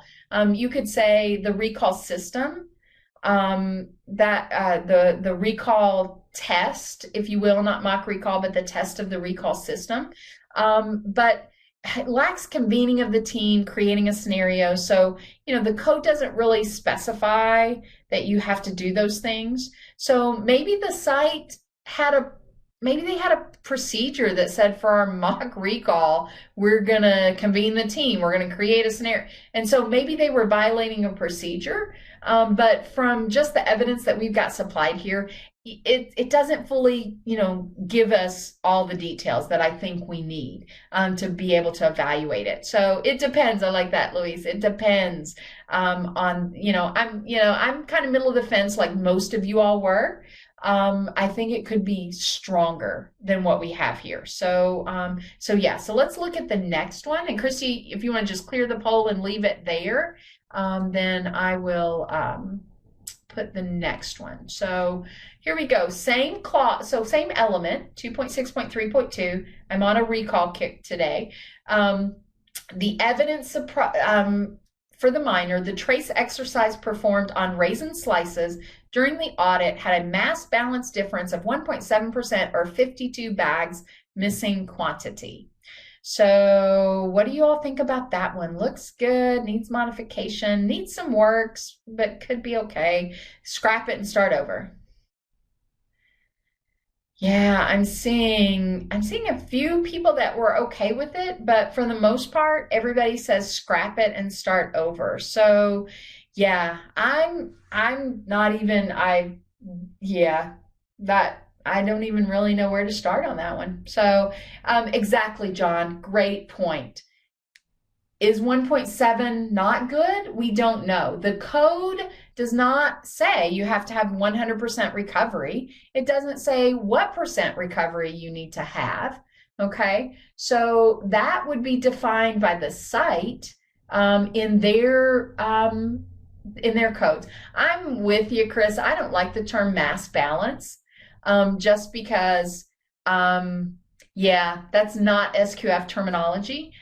So I don't like seeing the words mass balance used in section summaries and nonconformances. So that's not an SQF terminology. So I would really rather not see that. But I get what you're saying. I get what the auditor was saying. But it says 52 bags. Well, what is 52 bags? Is that 5,200-pound bag? I mean, there's just not enough information. It should be referencing back to a site's procedure. Maybe the site expected or expects 100% recovery. There's just not enough information. This one is not good. Let's scrap it and start over. Okay. So, I can't tell from that whether there's a nonconformance there or not. All right, so let's see the next one. This is against food safety culture. And here's the evidence. The issue of food safety culture implementation needs to be added to the policy statement. Okay, I'm still seeing only a few people clicking on my buttons there. Let's push those buttons. Okay, so we kind of covered this. I covered this in an earlier presentation, so I have this in my, in my mind. And I know, Chris, you do push my buttons sometimes, but it's all in fun. I know. Okay, so John says the code requires it. Does it? I'm looking at the code there. So 2111, senior site management shall prepare and implement a policy statement that outlines at a minimum the commitment of all site management to do those things. So, but does it say those exact words have to be there? Does it say the policy statement is required to say those 3 words, food safety culture? If I wrote a policy statement that says, I, as senior site management of Tammy's Tasty Treats, will support and commit to doing everything that the SQF code requires. Do I meet the requirement? If I said I'm going to do everything that the SQF code requires? So, yeah. So what we're looking for is that commitment of site management. So, we've never put in there that it has to specifically say these exact words, okay? And so what you're auditing is the commitment of site management. So, there's 4 items there that you would take into consideration. So we've seen a lot of them that it said that food safety culture had to be in the policy statement, and that is not the intent behind what's written here. Okay. All right. So I think we've got this one, maybe the last one here. Christy, if you'll reset our code. Okay, so senior site management, again, we're looking at 2111. So food safety and quality policy only includes the statement, commitment to support the food safety culture. There was no evidence available of how the site will incorporate and encourage the food safety culture. So in this case, the site did put in their policy statement that we are committed to establish and maintain a food safety culture. So the auditor, by their own admission in the evidence statement, says it's there, commitment to support the food safety culture, but they didn't find any evidence of how the site will incorporate and encourage the food safety culture. So, yeah. All right, so I'm seeing some numbers come in. Unfortunately, I'm going to have to disagree with most of you. 50% of you have said that it's good, or overall not bad. There is nowhere in 2111 there that says that the policy statement has to demonstrate evidence of incorporating and encouraging the food safety culture. And why I'm saying here that I don't like it is because they wrote it against 2111. And 2111 is the policy. So the policy says they have a commitment to support the food safety culture. Bam, done. That's the policy. So I've got someone stating auditor's observation may be rated as a nonconformance against another clause. And then 2112 is the one for this evidence. Perfect. I'm glad you guys picked up on that. So so under 2111, I'm looking for the policy statement showing the commitment. Under 2112, that's where I'm looking at the implementation. So that's where I'm looking for the evidence. And we've got a brand new slide on food safety culture. Leanne is going to go over that at the end today when she's talking about edition 9. So be ready for that. We've got a whole discussion on food safety culture for you. Okay. But again, this one, it's not so much that I have a problem with what the auditor wrote. I have a problem about where it was assigned. Okay, so it should not have been against 2111. Okay.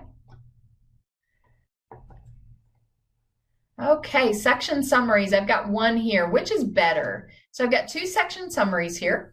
Section summary number 1, they're both written against complaint management. Again, Christy will drag over a poll in just a minute, but I want to give you all an opportunity to look at both section summaries. So section summary 1, policy in place for handling customer complaints. Complaints are reviewed by the complaint resolution team, categorized as administrative, shipping, food safety, quality, or supply chain or supply complaints. Root causes are addressed. There have been 5 complaints this year from January through April. Trends have been investigated, analyzed, and documented. Top issues are form, material, color, and shape.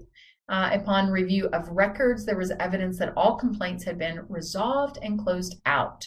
And then we have section summary number 2, the complaint management policy, dated there May 24th, details the methods and responsibilities. It talks about resolution arising from products, documented trends are investigated, analyzed, corrective action is maintained. So all right, Christy, slide that poll over. So tell me, is section summary 1 better? Section summary 2, are they both good, or are they both equally poor? So tell me what you think on those.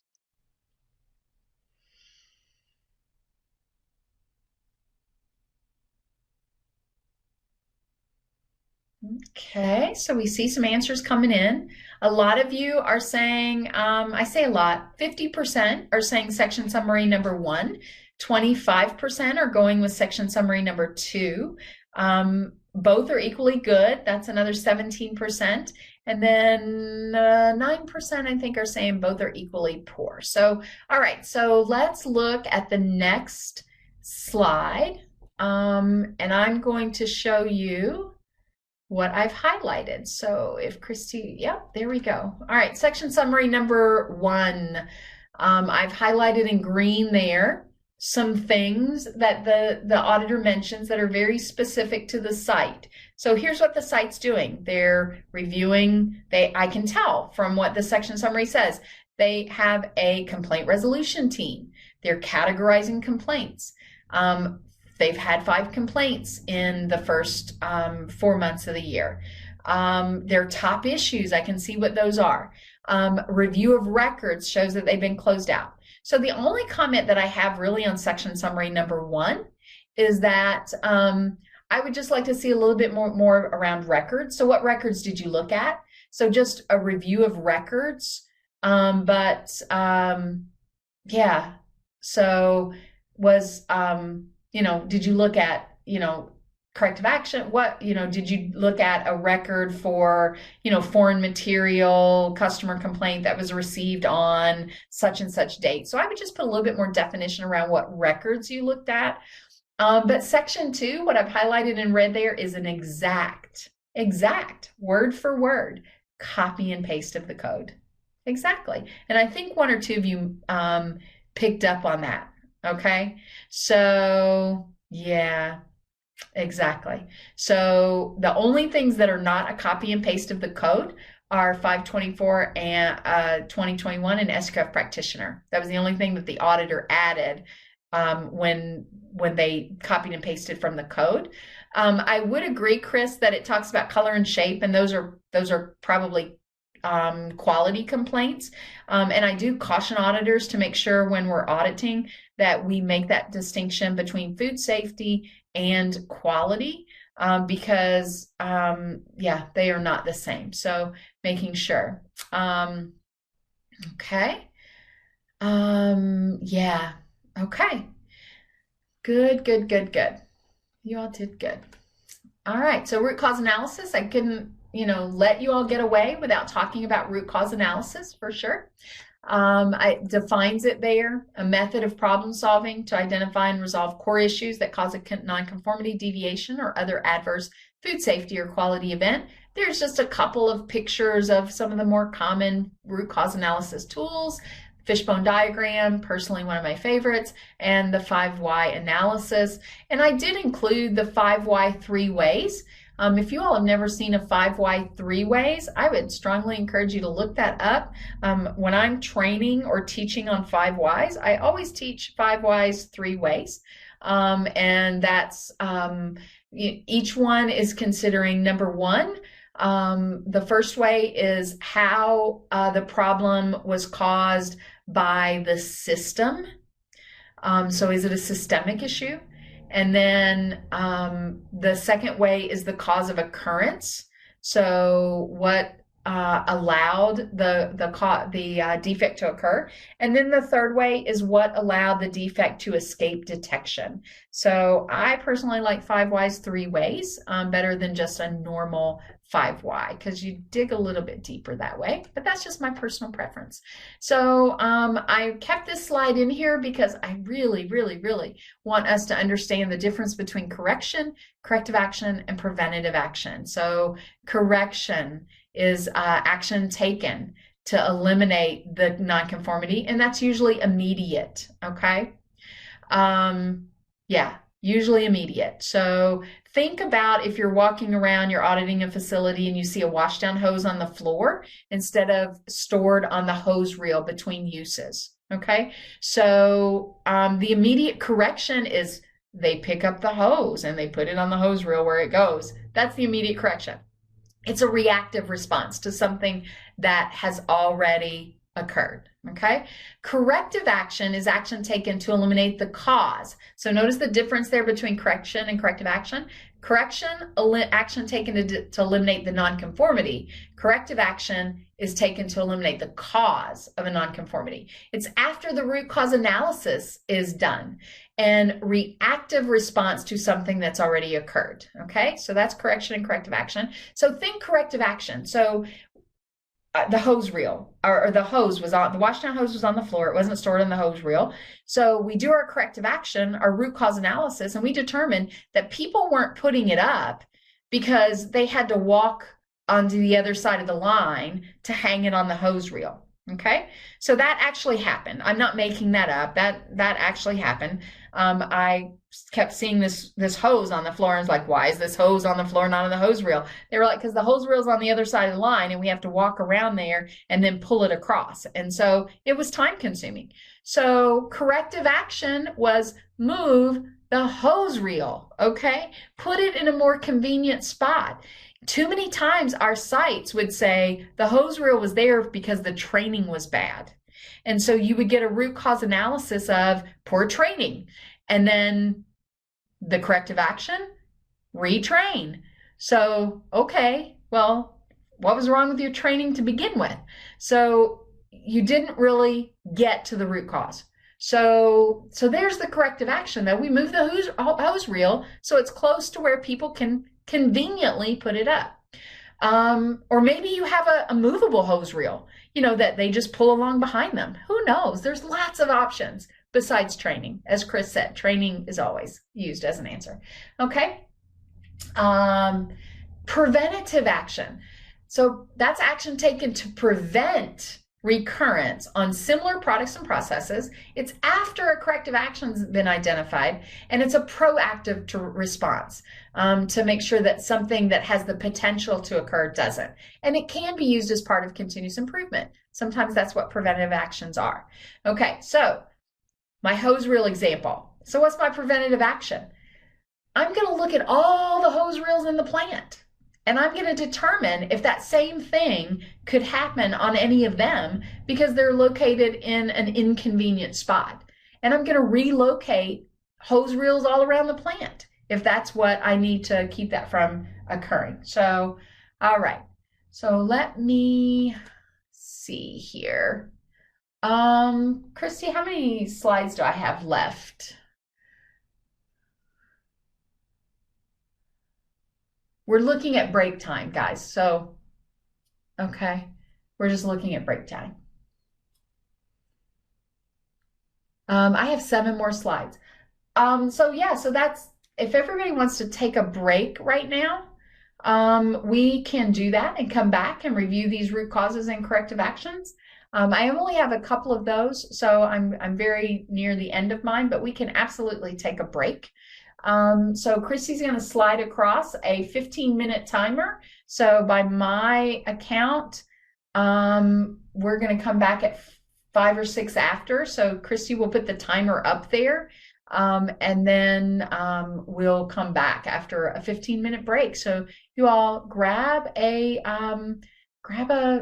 drink, water, some food, some snacks, and I'll see you back in 15 minutes.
All right, I believe we are ready to get started back. I have left you all in anticipation of finishing up this discussion on root cause and corrective action.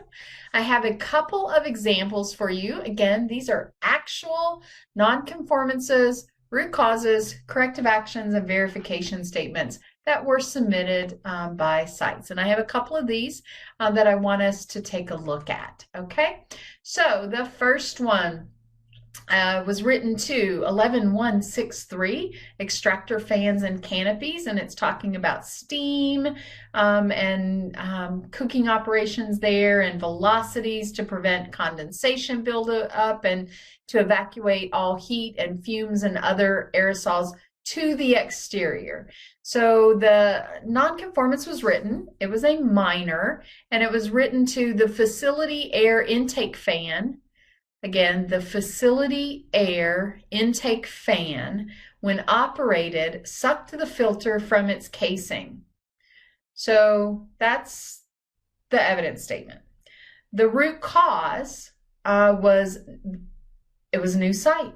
Some repair upgrades needed. So let me clarify. This was an existing SQF company, and they changed locations. So they moved buildings. So they had to go for a new initial certification. So that's why they're saying they're a new site.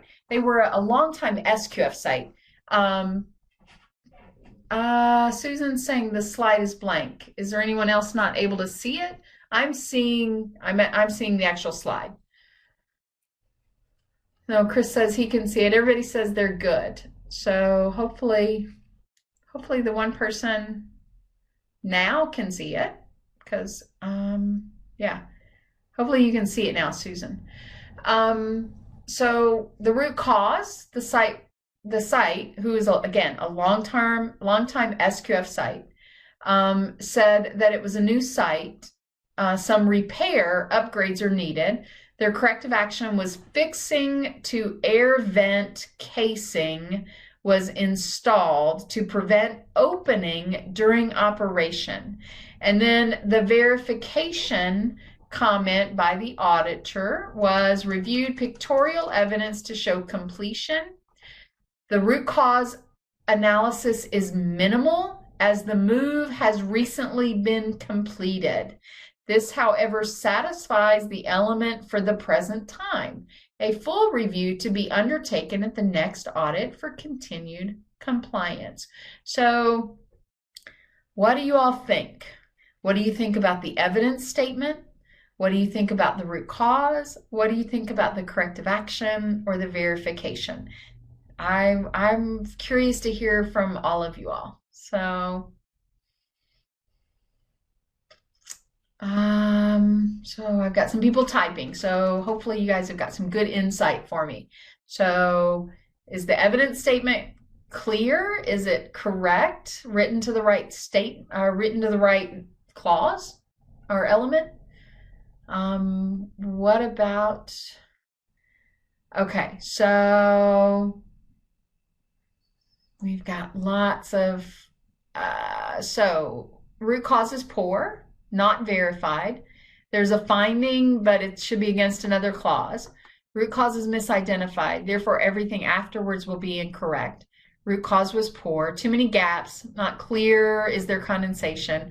RCA is inadequate, the evidence really likes details. If it sucks the filter, is that an issue? Is it doing its job? Poorly written. Yeah, so why wasn't the issue noticed during site review, pre-ops, root cause not good, should be another clause, wrong clause. Yeah, I was absolutely confused on why this was written to this element. So it says it's an intake. That's where I was confused. I'm not an expert by any means on extractor fans, but I was pretty sure that was different than a facility air intake fan. So yeah, I'm confused, but I just want to drive home the point that when we as auditors write the evidence to the wrong clause or in such a way that it's not clear. So when it sucked the filter from its casing, what happened? How did you see that? Was it missing the filter, or, because what it sounds like to me is the evidence statement was maybe a little bit more related to the root cause. So did the auditors see that there was no filter there? And so once he started, inquiring, did the facility determine that the filter had been sucked through from its casing? So yeah, so we start with an evidence statement that's questionable, written to the wrong clause or element probably, and then the site wrote it's a new site, so they need some repair upgrades. So all changes have to be checked out before we change them. So before we started up production in this facility, did they not verify some of these things and how they worked and things like that. So there's just a lot. And then to sum that up with the verification. First of all, the corrective action was a little bit confusing. Not sure. Fixing to air vent casing. So I'm not sure what that meant. But then the verification, the root cause is minimal, as the move was just recently completed. So I'm not sure how the root cause not being adequate related to the fact that they moved into a different building. So I'm just confused all the way around by this. As Michael says, this should have been flagged in technical review to prevent the rest of the mess. And I so strongly agree with that. We rely on our technical reviewers. Yeah, absolutely. Our technical reviewers, they are our double checks. So they're reviewing that audit prior to the site completing the root cause and corrective action. So if we catch those things at technical review, then that, just creates the ability for the site to do an adequate root cause and corrective action. Okay. All right. Christopher says my sound's breaking up. So I'm going to keep on going. Hopefully it clears up for you, Chris. Okay, so I've got one more of these. And this one was written against 13143. External access doors and overhead dock doors used for product, material, pedestrian, or vehicle access shall be effectively designed, maintained, and fitted with proper seals to protect against entry of dust, vermin, and other pests. The evidence there, external access door, most overhead dock doors were designed, maintained, and fitted with seals to protect against entry, dust, vermin, and other pests. So my question there is that first sentence in that evidence statement necessary for the nonconformance?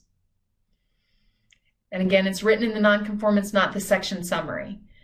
So, right, no. Christine says no. So, yeah, so we're saying in that evidence statement, hey, most everything looks good. So maybe that first sentence would better serve in the section summary. You could have just gotten away with saying, right, exactly, Richard, go to the problem. There was a gap observed around seals at dock door 7 and a gap in the weather stripping at dock plate at dock door 8.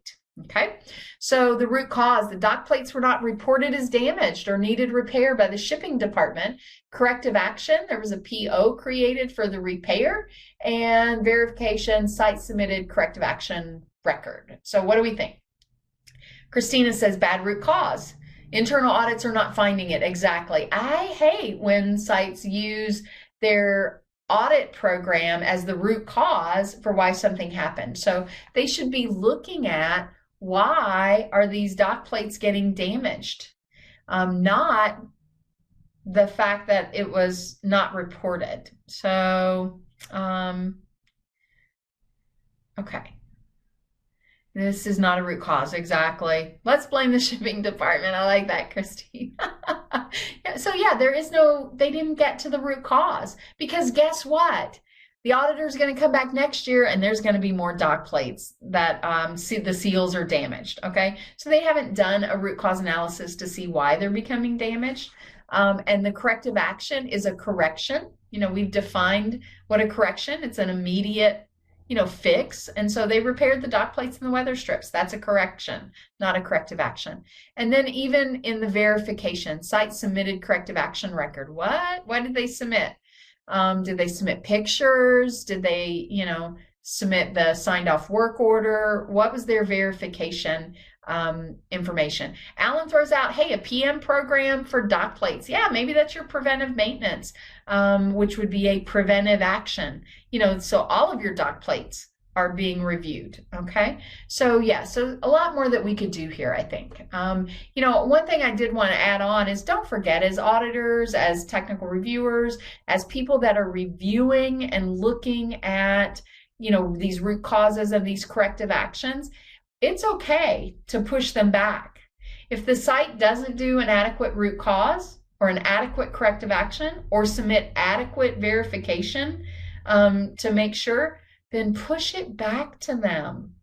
We want to encourage them to be better, and they are not going to be better until we expect them to be better. If we just keep accepting the same old junk, then they're just going to keep thinking that they don't need training in root cause analysis because, hey, SQF accepts all of our root causes. So, so push back if you have to. That's the only way they're going to get better, is if we expect them to be better. Okay? So push back and, do so respectfully, All right, so site survey results. I'm going to do this real quickly, and then I'm going to hand off my section, the next one, to somebody else. All SQF auditors, so we get site surveys. So any site that's had an SQF audit, whether it's a food safety audit, a quality audit, a surveillance audit, they can all, they can all fill out a site survey. So in 2020, we had 500 sites that filled out site surveys. We had something like 543 in 2021 who filled out site surveys. They rate their auditors on a scale of 1 to 5, 1 being poor, 5 being excellent. And an average score was achieved of 4.68 for 2021, which is exactly the same as it was in 2020. They also rate their CBs on that same scale. And as you can see, CB's rated a little bit higher in 2021, but I did want to share some of the comments that came in on those site surveys. There were lots of comments that said very professional, consistent, engaged, very thorough, outstanding, competent, always protected our employees by wearing their PPE, their face mask, their face shield, and social distance. And I thought that was just so nice. Some of those comments, I really enjoyed seeing some of those, very good, very nice comments about our auditors. I really do enjoy reading those. Then we've got some, however, not so much. So bad attitude, had to correct the auditor when the auditor told us that shellfish was not an allergen in the US. Talks too much about personal things. Our score went from a 90 when the auditor was on site to a 77 a week after the audit was completed. The auditor was not on the same page as previous auditors. So I, hear a lot about inconsistency and things. Didn't know the difference between USDA and FDA. And, we've spent a little bit of time talking about, we want our auditors, qualified. Cut the audit time in half. Made the team stay for 12-hour days. Okay. So I hate hearing those comments, but if it makes us be better, then I'm going to share those with you. And I do share those with your certification body when we do see negative comments. Now, I do see some questions. So I'm going to look at there. So how, Oscar asked there about 10,000 audits. Why do we only get back about 500 from the audited sites? And what can we do to increase the number of surveys? So those are great questions, Oscar. Okay. So number one, we would like to see the participation higher. But understand the CBs, almost all of our CBs have their own survey that they send out.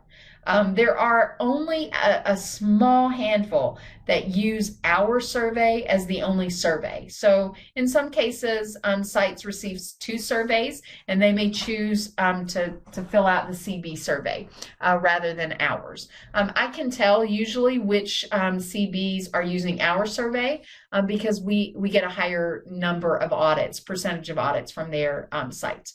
But that's a great question. But many more sites turn in surveys. They just don't come to SQF. And what are we doing to increase it? I'm glad you asked that question, Oscar, because I have redone our site survey. One of the things I noticed is that the average amount of time that it takes to fill out our site survey is 11 minutes. So I have redone our site survey. And I'll be rolling that out in the next few days. That will hopefully speed up the amount of time that it takes to fill out our surveys, because I know for me it's hard. If somebody said, hey, it's going to take you 10 to 15 minutes to fill out this survey, I'd be like, I don't want to do that, because time is valuable. But if they said, hey, it'll just take you a couple minutes to fill out this survey, I am all about filling out a survey. So hopefully I'm going to make the survey a little bit more efficient and much easier to fill out. So it's going to be, instead of typing in a number, you select the number of stars. So you get 1 star to 5 stars. So some easier things to help hopefully increase the number of surveys that we get back. So we've got Pauline saying sites will often submit closeout information on the last day being due. We might want to reject the responses, but the second or third time will take the time to complete and be overdue. And that's a reflection of CB performance. Absolutely. So, but let me just say, I would much rather you send it back and, ask the site to do a better root cause and a better corrective action and miss the 30 days than I would to see you accept something that's poor and then miss the 30 days. I will tell you, we are not really doing well on meeting the 30 days anyway. So we have a lot of audits that miss that 30-day time frame. So we are working to improve that number with our certification bodies. But I also, encouraged CB this morning, you don't have to give the site 30 days. 30 days is to close out non-conformances. That includes the verification by the auditor or the technical reviewer. So, it's just, we need to find, how we can make that happen. And so some CBs have implemented, I've got one CB that only gives the site 21 days to submit their corrective actions so that they have the other 9 days to kick them back and forth 2 or 3 times to get good corrective actions. So the CB is more than welcome to do that, to tell them, because, if the site pushes back and says, no, the code says I have 30 days. No, the code says you have 30 days to close out, and that includes the verification piece. So kick back and, ask your CB, how many days, should we be given these sites? Have you correlated the negative comments to audit scores? Yes, Michael, I do. So when I get a poor audit that comes in, or a poor site survey, I will pull the audit report and I will read it myself to see, if there were, any inconsistencies and non-conformances and things like that, if there was anything that I thought was questionable. But typically, they do not correlate to audit scores. So negative comments, usually people are, commenting about professionalism by the auditor, and that usually does not relate to the audit score. Not that I've not found a correlation. Okay. So Chris says, I knew there was at least one CB out there that said corrective action evidence within 21 days. So Chris just confirmed that BV only gives them, 21 days. And that allows for that back and forth. So a lot of people ask clients to submit in 21 days. Cover this in your closing exactly to, give the site your expectations on when you expect to see those. Michael says 23 days. I knew we've got some CBs that say 21. I've got some that say 23, some that say 25, and then I've got some that say 28. I'm not aware really of any CB that allows the site the full 30 days. There may be some of the smaller ones, but most of our larger CBs go with 21, 23, 25, or even 28. Okay, so Richard says they use 28. So yeah, absolutely. Okay, so let me see. I think I've answered some questions. Okay, so I think I'm caught up on questions. Okay. Now, knowledge of the auditors, they also have to rate the auditors on a scale of 1 to 5, 1 being poor, 5 being excellent. And then you can see the comparison there between 2020 and 2021. I will tell you, great job. All of your knowledge scores actually trended higher in 2021 than they did in 2020. So, I really want to see the knowledge of the SQF code. I would love to see that at a 5. Even though 3 is considered average, I would love to see that as a 5. So, yeah, but no, good job overall, guys. Even when, we got some poorer, responses, the site still rated you well. If you scored low due to professionalism, in many cases, they still rated you high in your knowledge categories. So, yeah, so making sure that, that you're, demonstrating your knowledge and that you're qualified for the food sector categories that you're auditing to. Which brings me to auditor qualifications. So, GFSI requires us to do a risk-based auditor file review. Okay, so currently under review is all existing auditors with greater than 25 food sector categories. We do have a requirement that previously we had not monitored, that all auditors must conduct an audit within the last 5 years for each food sector category, or they will have to re-register and meet current requirements. And they have to have shown, they have to demonstrate that they are current on that food sector category. And so that's, that's to protect the site, making sure they're getting auditors that are knowledgeable. Because, for example, I had one auditor that had like 27 or 28 food sector categories. And so when I, asked him when the last date was for each of those food sector categories, there were 3 or 4 food sector categories he hadn't done an audit in 20 years.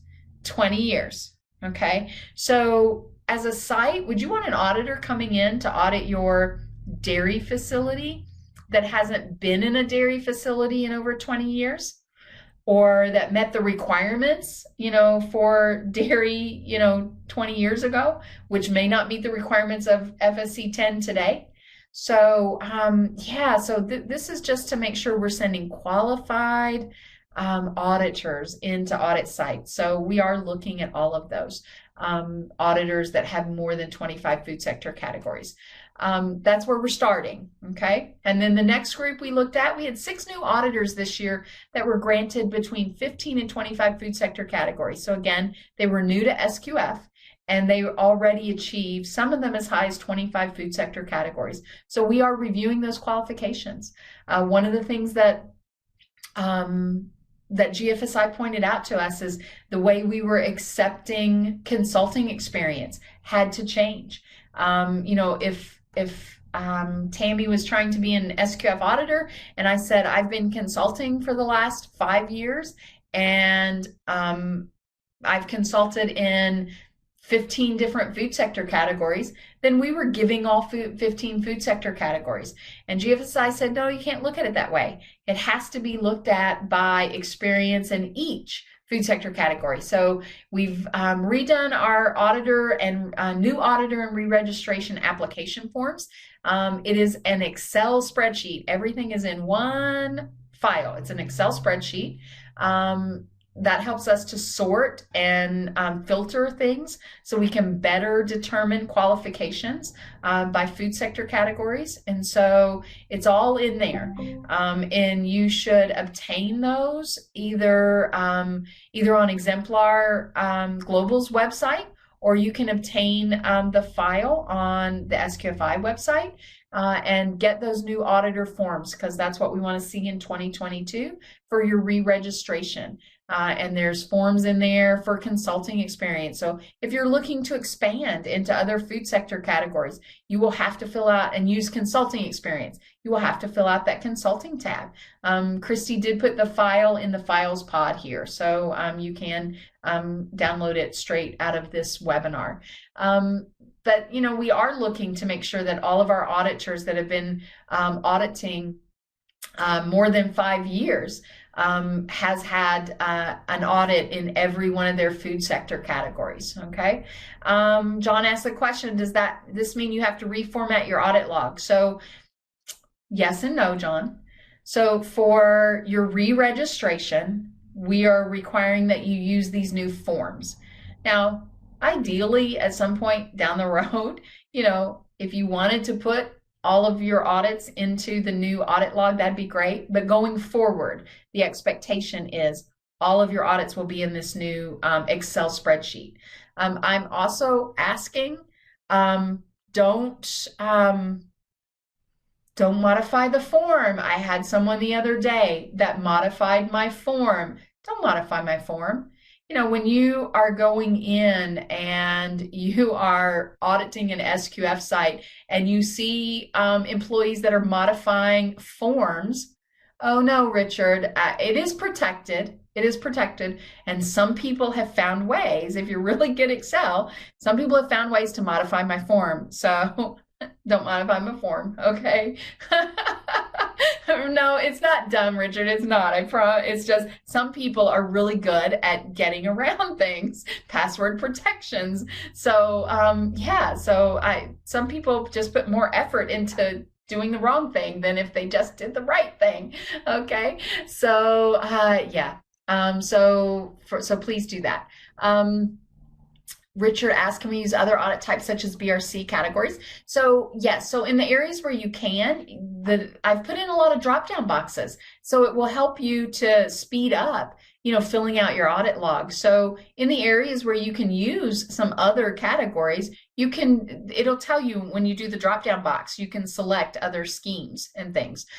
So yeah, and it's there. So if you have any questions, you can certainly reach out to me, but we tried to put all the instructions in there so you could see it. Also, the instructions on what can and can't count is also in your criteria document for auditors and technical reviewers.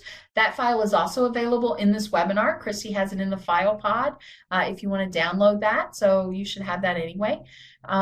Let's see. Robert says, I completed an SQF shadow audit in October and just completed my SQF witness audit last month. My recertification is due on March 4th. Q1, does the shadow audit count? Shadow audits do not count. The first tab in that file has instructions. So it gives you very specific instructions on what counts and what doesn't count. So shadow audits don't count. Report writing doesn't count.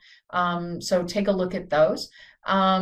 Towards the 6 required, it's actually 5 SQF audits that are required each year for re-registration.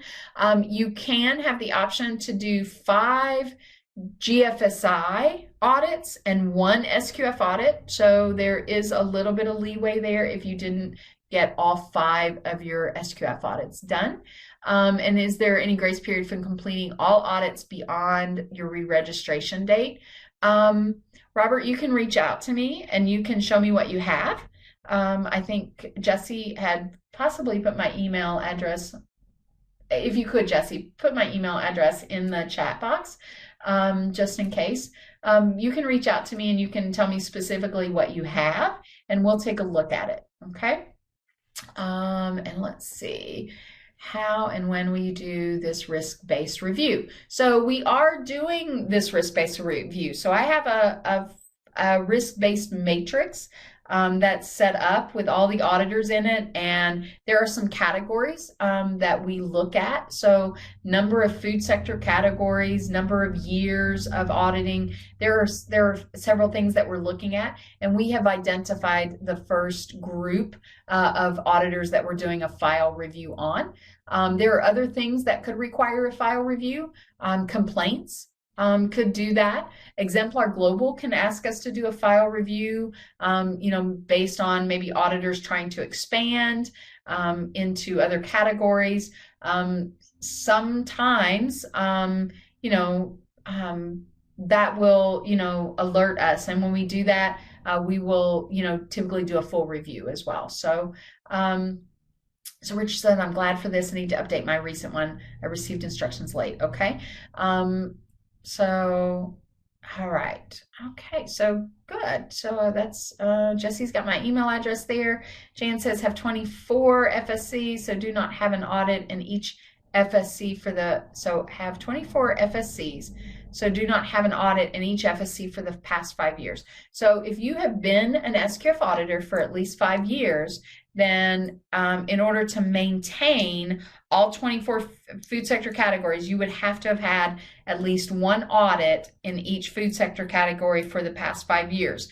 Now, there are some options in the criteria document. So if you haven't done an audit, that you could possibly submit things like consulting experience or, formal training that you've been involved with. So if you've taken a class or something, so it's possible that you could get qualified to keep a food sector category for that. So Lisa says, I'm not seeing a tab for professional development. Is the very last tab. And so it's where you can document your 15 hours of professional development. And then I also included a line for today's professional update, and all you have to do is put in the date for that. It's the very last tab, Lisa, so hopefully, oh, good, you found it. And then is this for new auditors? This is for new and existing, Jamie. So the annual renewal log, that's all in there. So there's an audit history log, and that's what you would use for your annual renewal log is you would put your audits on that log. So it's, for new and re-registering auditors. Okay. Okay. Like I said, we tried to make it easier. Lots of drop-down boxes. Consulting experience, as I said, has to be on a different tab. It also explains what industry experience is allowed. So just make sure that you are, I keep telling auditors, I've talked to a lot of them in the last few weeks. So we've got to have accurate data. So whatever you're submitting to Exemplar Global, it needs to be accurate. So if you did a 2-day audit, then please count 16 hours if that's what it was. Don't turn in 30. And we're seeing that. Don't include report writing. That's not allowed. So making sure it's accurate, okay? Making sure it's complete, okay? So I cannot tell you how many forms that we get that, oh my gosh, there are so many blanks. So if you're trying to claim an audit, then you need to tell me the name of the facility, and where it's located. So the city and the country, you don't have to give me the exact address. City and country is great, but I can't tell you how many times those are blank, okay? So fill them out, please. So accurate, complete, and the third one is verifiable. I cannot tell you. I called someone the other day to verify. Someone turned in several thousand hours of auditing experience, and they had one person at an organization that kind of like a CB that was sending the auditor in. And so when they had that person's name and phone number, so I called that person and I said, I need to verify the audit information that's provided for a particular applicant. And he said, I'm sorry, I can't verify any of that information. So again, okay, make sure it's accurate, make sure it's complete. I hate sending them back because there's blanks, but you do the same. If you're in a site and you're auditing and they didn't fill out their forms completely, you're going to bring that to somebody's attention, okay? And then make sure it's verifiable. I need to be able to verify it, whether it's looking in ReposiTrak to look at the audit hours, or it's calling the phone number or the email address you provide. I need to be able to verify industry experience. I need to be able to verify education. I need to be able to verify audits. So again, accurate, complete, verifiable. Okay. So I got a couple questions before I get to, I think, hand off to the next person, which I think is Christy. So let me check out my questions. Yeah. So Jan says she does have an audit, except food retailing. Yep, and need to get one. So yeah, food retailing is a tough one. That is a challenge to try to get that one. So the form is asking for consulting time on site and how HACCP plan and documentation made offsite can be counted in experience. So if you're so consulting is the consulting time is the amount of time that you're working on that project. Okay. So if you're working with a site and you are helping them to develop their HACCP plan, their documentation, you would count the hours that you are working on that project. It's not the time on site necessarily. You don't have to physically be in their building, but it's the amount of time that you're working on that project. And so what we had was people would say, oh, I've worked for a consultant for 5 years. And what they really did was had one consulting project that lasted 40 hours. So you get a quarter of a month credit for 40 hours. So yeah, and that was GFSI coming back to us and saying, you cannot count consulting experience the way you've been doing it. It has to be broken down by the amount of food sector experience that's gained on each project. So yes, but that's a great question. For re-registration, do you have to fill out the education exam sponsor and industry experience tabs? Well, first of all, you have to have a sponsor. So even for re-registration, so you do need to include your sponsor's name on that re-registration, and that education exam sponsor form also tells you what you need to submit, so that you still need to submit the signed sponsorship form and the industry experience tab. So for those that are re-registering, we are not mandating that you have to put your education and your industry experience and stuff in there unless you're trying to expand. If you're trying to expand and add some food sector categories, obviously you need that information in there. So for re-registration for this year, we are mandating that you supply the information that you need for re-registration. Now, ideally, I'd love to see you all put all that information in there. So, yeah, but I understand it's time consuming to put old audit logs and things in there. So we're not mandating that. But going forward, this is the forms that you need to use. So if you expand food sector categories, you need to use these new forms to put that information in. Okay. Christy says, just to clarify, if the site has 3 food sector categories for a 2.5-day audit, don't we receive credit for that time in each food sector category? So no. If you do a 2.5-day audit, so we're talking 20 hours roughly, so and that site has 3 food sector categories, you do not get 20 hours credit in each food sector category. So you can divide those 20 hours up any way you like, but you do not get to double count audit hours because that inflates the number of audit hours that you have. So you have to divide it up, and we don't care how you divide it up. Okay. I have a colleague's interested in becoming auditors. What is the educational requirement? Is a college degree required? So yes, short answer, college degree is required. Please let them send them the link to our website for that criteria for auditors and technical reviewers. Again, Christy has it in the file pod. You can download it or send them to the link on the website and let them know what the requirements are. And it's we rewrote that for this year, so it's very much easier to read, I think, and some of the redundancy was taken off. Okay. Let's see, like that comment, Carrie, placed on a separate line as only option on drop down. David, see attachment 3 to the right. Yep. So we will not be using our audit log from the past decade. It will now need to be in the new Excel format. So, Jan, that's a good question.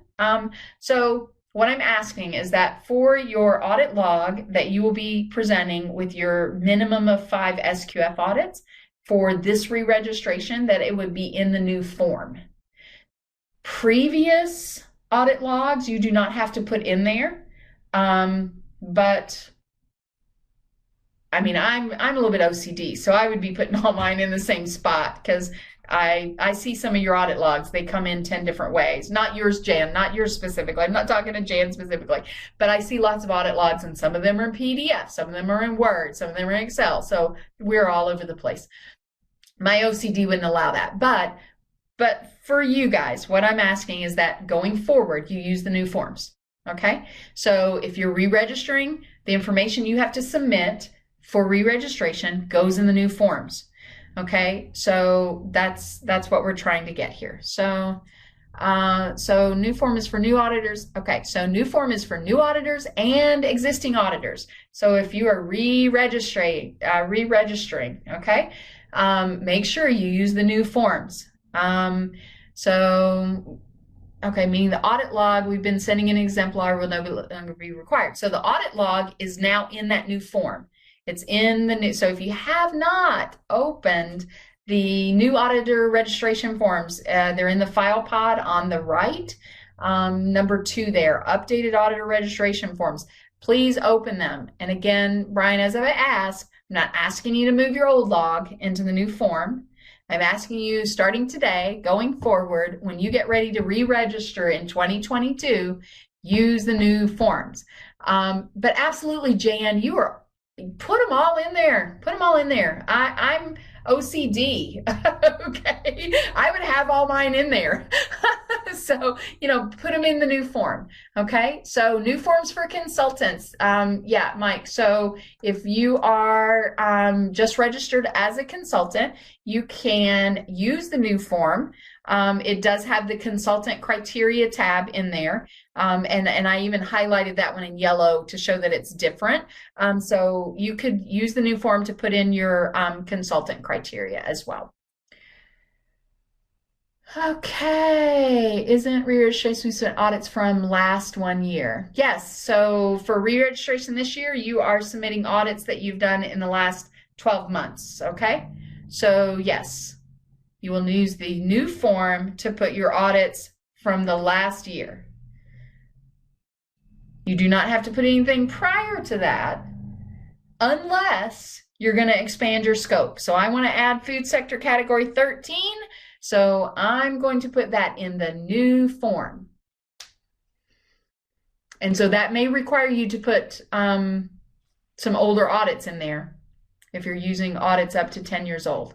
But that would be expansion into a different food sector category. So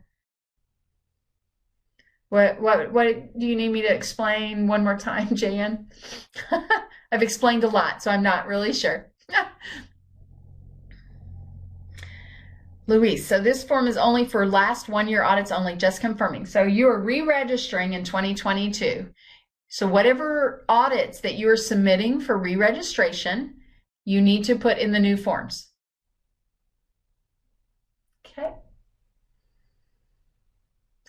I hope I covered that. I see a couple people typing. I think I'm going to hand it off to Christy. I'm going to let her jump in. I will still monitor chat.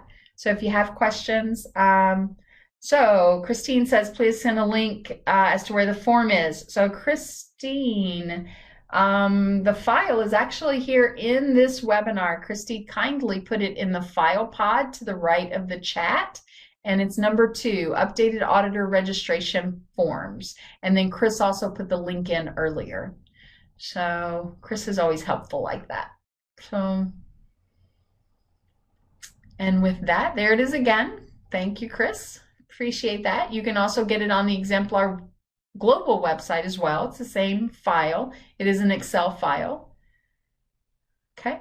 So Christy, I am going to hand this off to you so you can do your solutions update. All right, Tammy, thank you so much. Let's give some applause for Miss Tammy. Let's go to our little action menu and hit the applause. All right, well done. Well done, Miss Tammy. Okay, that was great. So I understand you may have some questions, folks, about the form, but you know where the form is. Let's just focus for a few more minutes, and I promise I will rip this bandage off, and Leanne and I will get this done as soon as possible, and you all can email Tammy immediately after this webinar. She'll love it. She'll love seeing you guys emailing her. No, seriously, if you have any questions about that form, please feel free to reach out to any of us, and we will have a slide at the end with our email address. Or quite frankly, it looks like you can send it to Chris. No, kidding. No, definitely. But like I said, let's all, save that form, put it in a tab in the background, and Leanne and I are going to bring us home. We only have, well, I'm not going to take the full hour, but who knows what Leanne's going to do.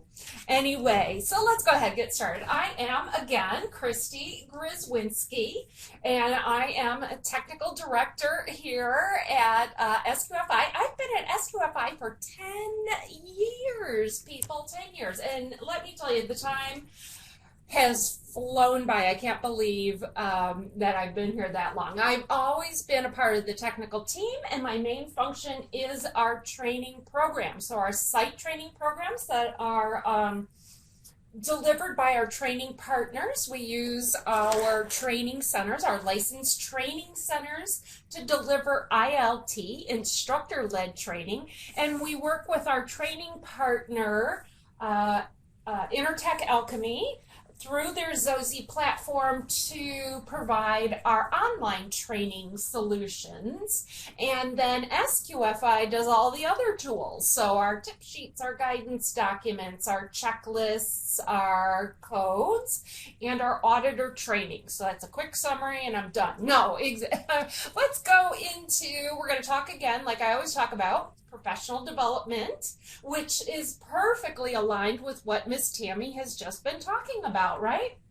So continuous improvement of the site, continuous improvement within the certification body, and continuous improvement within the auditor, consultant, and trainer themselves. So I'm going to talk about our upcoming auditor training, do a quick recap of the site training. We have lots of new tools for our sites, and hoping that that training will help make this your audits of the sites much easier. And we have several of our wonderful trainers on here, some of our wonderful registered consultants on here, and we all work collectively together to ensure the success of the site so that we are delivering, providing, growing safe food globally. Then I'll talk about some resources, and then lastly our scholarship program. All righty, we ready to begin? Give me that thumbs up if you're ready for me to actually begin and stop summarizing. All right, rockin', you guys are ready. All right, lots of green thumbs. Get moving, Christy. All right. All right, so to dovetail onto what Miss Tammy was talking about, professional development, Jesse, clear those reactions if you can for me. To dovetail into what Miss Tammy was talking about, let's talk about professional development. Here's the actual requirements out of the criteria document. And you're sitting here in you're required to do 5 things, and you're doing the third one down there on the left-hand side, third bullet. You're checking off your professional update. You need to have one professional update within your registration year. You need to have your 5 SQF system audits. You need to identify your CB sponsor, your primary CB or your favorite CB. You need to reaffirm your code of conduct, and you need 15 hours of professional development. Notice that these are all individual and specific requirements. Your professional update is not part of your professional development. Yes, they're both on the same tab in Miss Tammy's spreadsheet, but so 15 plus 1 or 4, 15 plus 4 is what? Put it in the chat. So your tally at the bottom of that tab on the spreadsheet should not be 15. It should be, all right, 19. Yes, and I do believe it tallies it all up in that spreadsheet. So you're looking for your 15 hours of professional development. And that's what I'm going to talk about now, because that's what I do. I write training programs. And so what I want to do is help you out with your professional development. So I'm sure a lot of what you, let me go back to this one. A lot of what you, your certification body is required as part of their accreditation process. It's identified in ISO 17021, the continuous improvement and the continuous qualification of you as an auditor. And the requirement for professional development extends across all of our registered SQF professionals, auditors, trainers, and consultants. And so everyone must have 15 hours of professional development. So I wanted to go into a little bit about, well, how do you go about identifying that? If you're an auditor, like I said, your certification body is probably identifying that and working with you holistically on your professional development. Every year you do this update for us. You may do an update as well, alongside your fellow auditors with your certification body. You will identify where you need to improve. And some of the activities that we provide as examples for professional development are listed here. These are the ones that I pulled from the auditor criteria, and they involve formal short courses, participating in short courses, right? So all sorts of webinars out there, especially nowadays. You can't swing a dead cat without hitting a webinar. So in-house courses, workshops, conferences, such as perhaps, and I'm just throwing it out there, SQF Unites.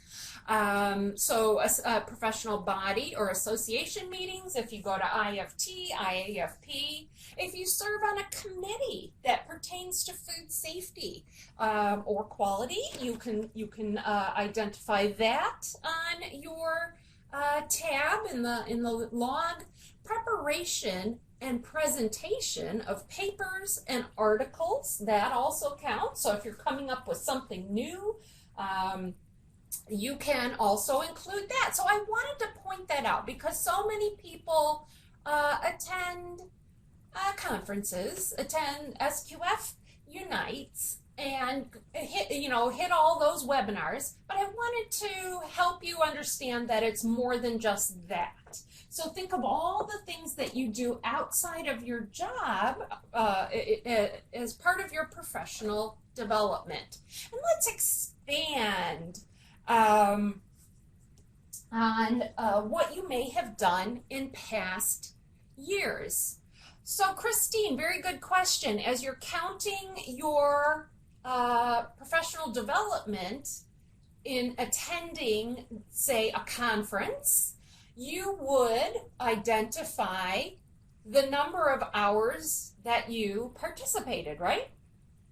Is that what you were asking? Hopefully you documented all of that. So you went to 3 40-minute sessions. Tally that up. You need 15 hours.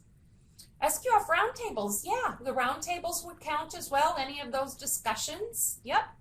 Fantastic. So think outside the usual. Think outside the conferences and the webinars, really. Expand your horizons. What committees can you serve on? What committees do you already serve on? What about working groups and the presentation of papers?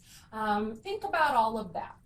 Okay, some of the things that I wanted to talk about real quick is where do you identify those skills that you might need to tap into? For auditors, you can look in some of those key ISO documents, like I was referring to 17021, section 7.2. That's more of the requirement for the certification body to make sure that you as an auditor have continuous improvement or professional development. My favorite document is 19011. But again, 7.6 points towards maintaining and improving auditor competence. And I like this in particular because it does give a little bit of detail. Auditors and audit team leaders should continually improve their competence. And it says this may be achieved through means such as additional work experience, training, private study, coaching, attendance at meetings, seminars, conferences, and other relevant activities. Gosh, where did the SQF criteria come up with that language? Might be this document right here. So it says continual professional development activities should take into account changes in the needs of the individual responsible for the conduct of the audit, developments in the practice of auditing, including the use of technology. Gosh, did we have some sort of opportunity to build our knowledge in the area of auditing technology recently? What can you do to build that knowledge? Relevant standards, including guidance and supporting documents. And, you know, I mean, if anybody produces a guidance document, a tip sheet, a checklist, so on and so forth, it would be SQF. And then changes within the sector or discipline. So how is your industry segment changing? How is your FSC changed? How do you keep on top of that? So I'm throwing all of these ideas out at you so that you can think differently this year. It's January. It's literally the 5th day of the year, and I'm sure that all of you are working diligently on your personal and professional goals, particularly your professional goals. And so, you know, thinking of how you can focus on expanding your horizons. That's what I keep saying. But what I talked about last year is identifying one new tool in your toolbox, in your professional toolbox, in your trainer toolbox, in your consultant toolbox, in your auditor toolbox. What is one new tool that you can add? Or where can you improve one of your existing tools, right? Write that down. What tool can you improve?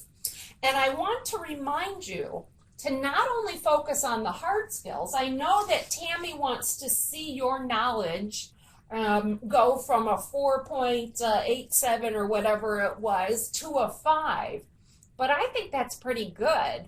What she did also talk about are those soft skills. When we get a complaint about an SQF professional, it tends to fall into those soft skills. While we do get comments about both hard and soft, what can you do to improve your soft skills? And I have a great tool that I put in the web links, in the web links pod down in the corner of the slide below the list of attendees, how to audit yourself.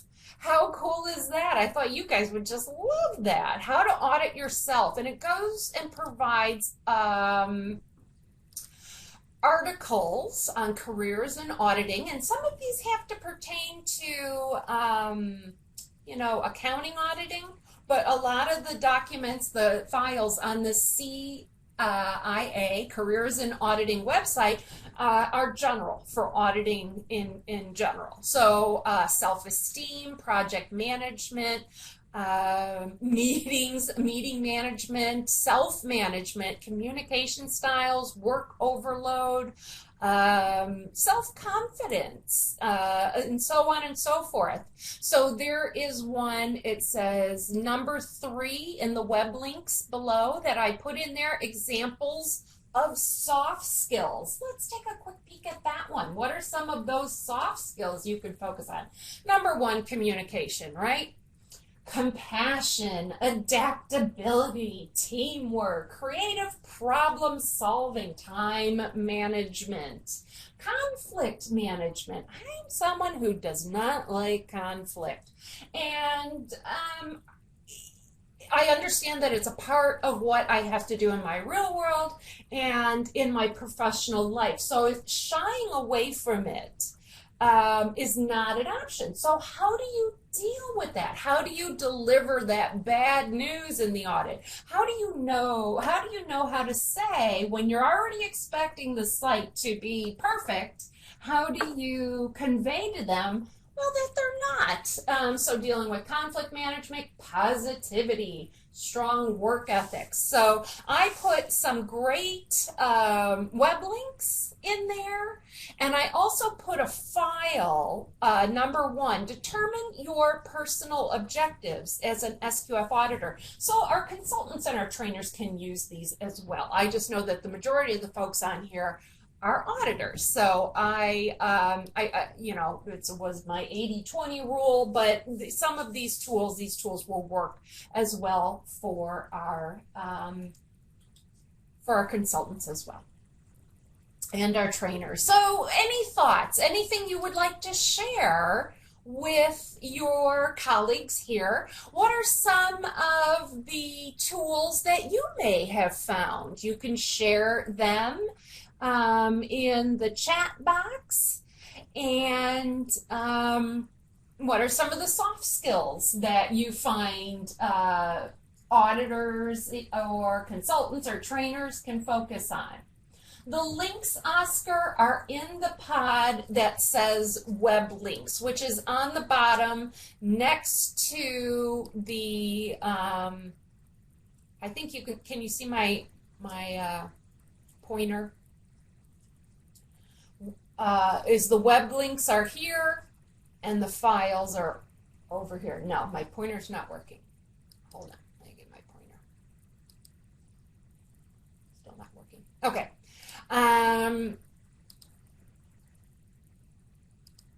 So let's do this. They're down here. There's 2 little pods down here. Time management, yep, definitely important. So you will have to get off of full screen mode if you're in full screen mode so that you can see those. Okay, a couple of questions. I am a consultant, but I was trained on how to conduct a 2-day supplier audit. Would that count as something? Greg, I'm not sure what you're asking, if that can count as training. Okay, so it's called, if you're a consultant and you took training on 2-day supplier audits. Sure. I mean, if that's something that you need to do as a consultant, then sure, of course.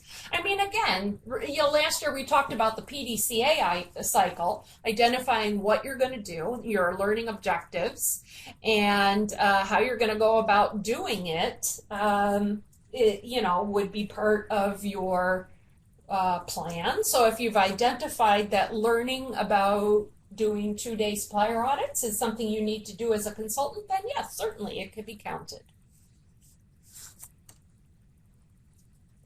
Nadia, organizational skills, being open-minded, yes. Those soft skills are, we always think that we do pretty darn good. I've made it this far in life, I'm obviously doing okay. And that's why we dedicate ourselves to growing our technical knowledge, our hard skills, but working on those soft skills are part of our job. Like I said, dealing with conflict all the time. How do I better deal with conflict? dealing with time management, all those soft skills. So fantastic. Thanks for contributing. I appreciate that. We're actually going to do a little activity at the end. And how to interview, listening skills. Yes, how to ask open-ended questions.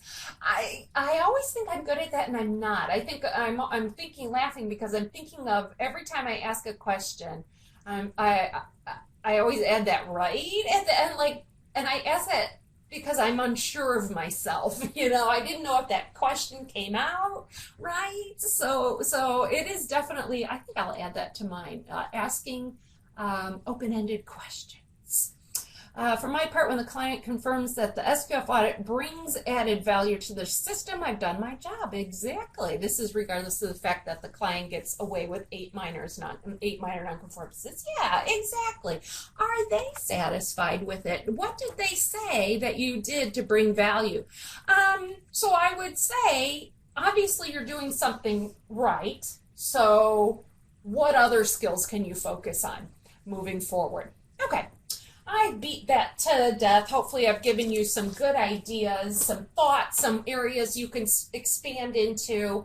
And like I said, it's nice that we're in January. What else can you focus on for the rest of the year? Let's talk a little bit about our upcoming auditor training classes. So the auditor training courses are offered exclusively by SQFI. We do that so that we have a touch point with those auditors, and that so that we are teaching it consistently. So Miss Tammy, Miss Leanne, and Miss Palova all teach our auditor courses, and I have a special person that I use to teach our packaging auditor who is an expert in that area.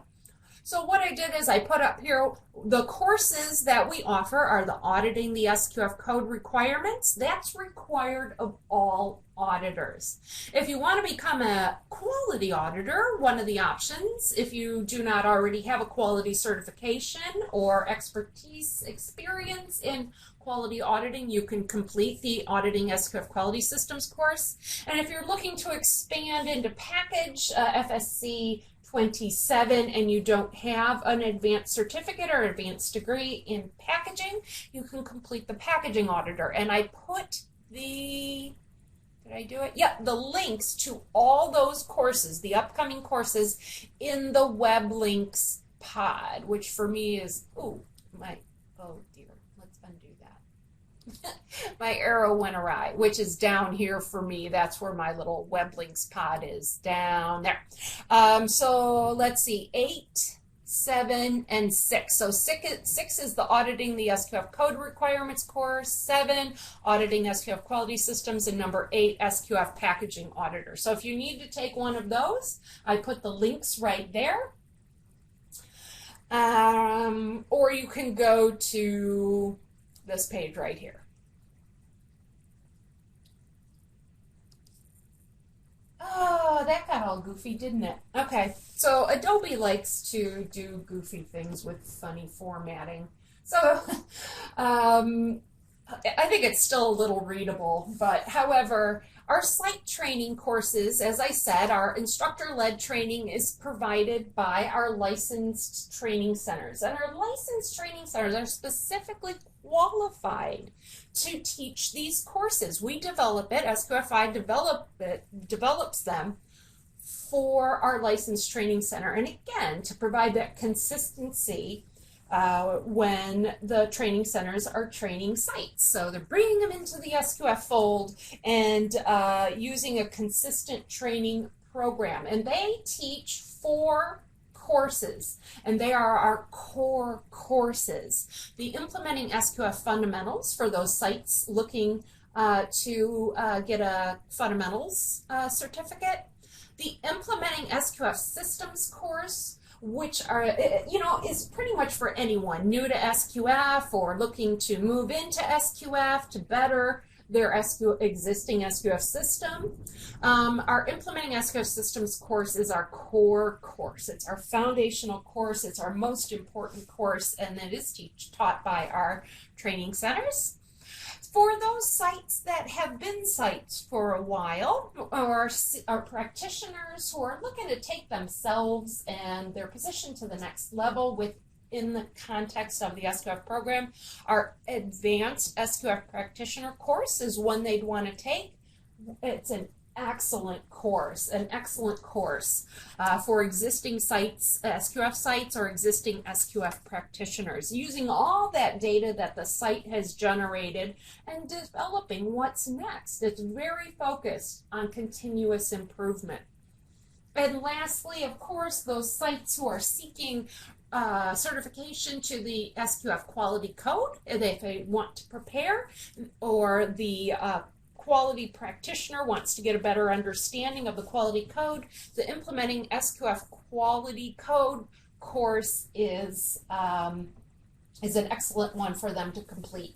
And I put down here the location on our website where you can find the classes offered by our training centers. They can post their courses right there for our sites to find. Hopefully my audio is sounding good. So anyway, so our ILT, our instructor-led training taught by our licensed training centers. Lastly, I'm going to talk about our online training courses. So different than what's taught by our instructor-led training. So say the those courses teach the individual about the SQF quality system, the SQF food safety system, the fundamental system, or how to improve their SQF system. The online training courses are designed to kind of hone in and target all those programs that make up an SQF system. And the list of those are there on the left. Those are the existing ones. We have those available in both English and Spanish via the SQF ZOSI, or the SQF partnership with Alchemy, Intertech Alchemy on the ZOSI platform. Or if you want to leap from the SQFI site, you can go to online training and you can learn about each of the programs there. The ones on the left are the existing ones. The ones on the right are the ones that we're going to be creating this year to continually build out this practitioner library.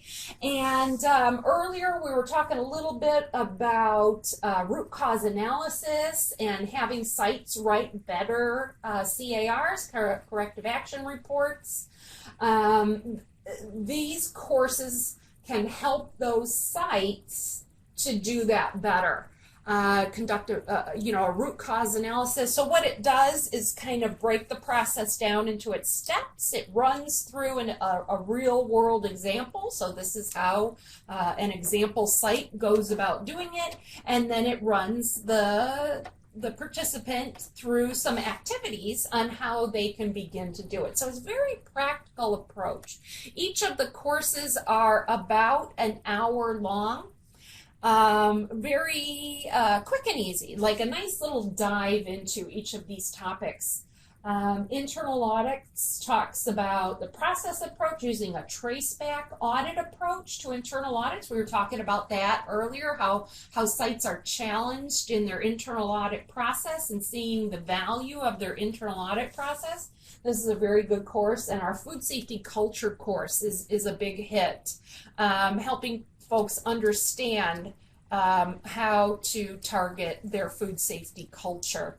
It's not necessarily about the code, but about the program. Although we refer to the SQF code, it really is more about the program itself. So, and the cost is approachable. They come in a nice little bundle of those 8 courses right now on the left. For a reasonable price. I can't remember the price, I truly cannot. Hoping one of my colleagues can throw that in the chat. I think, are they $169, $189? They're under $200 US for the individual courses. And then that SQF code course, it's like a little intro course. I do believe that that's like $99. So if you have someone who's at your site who's new to SQF, that's a great place to start.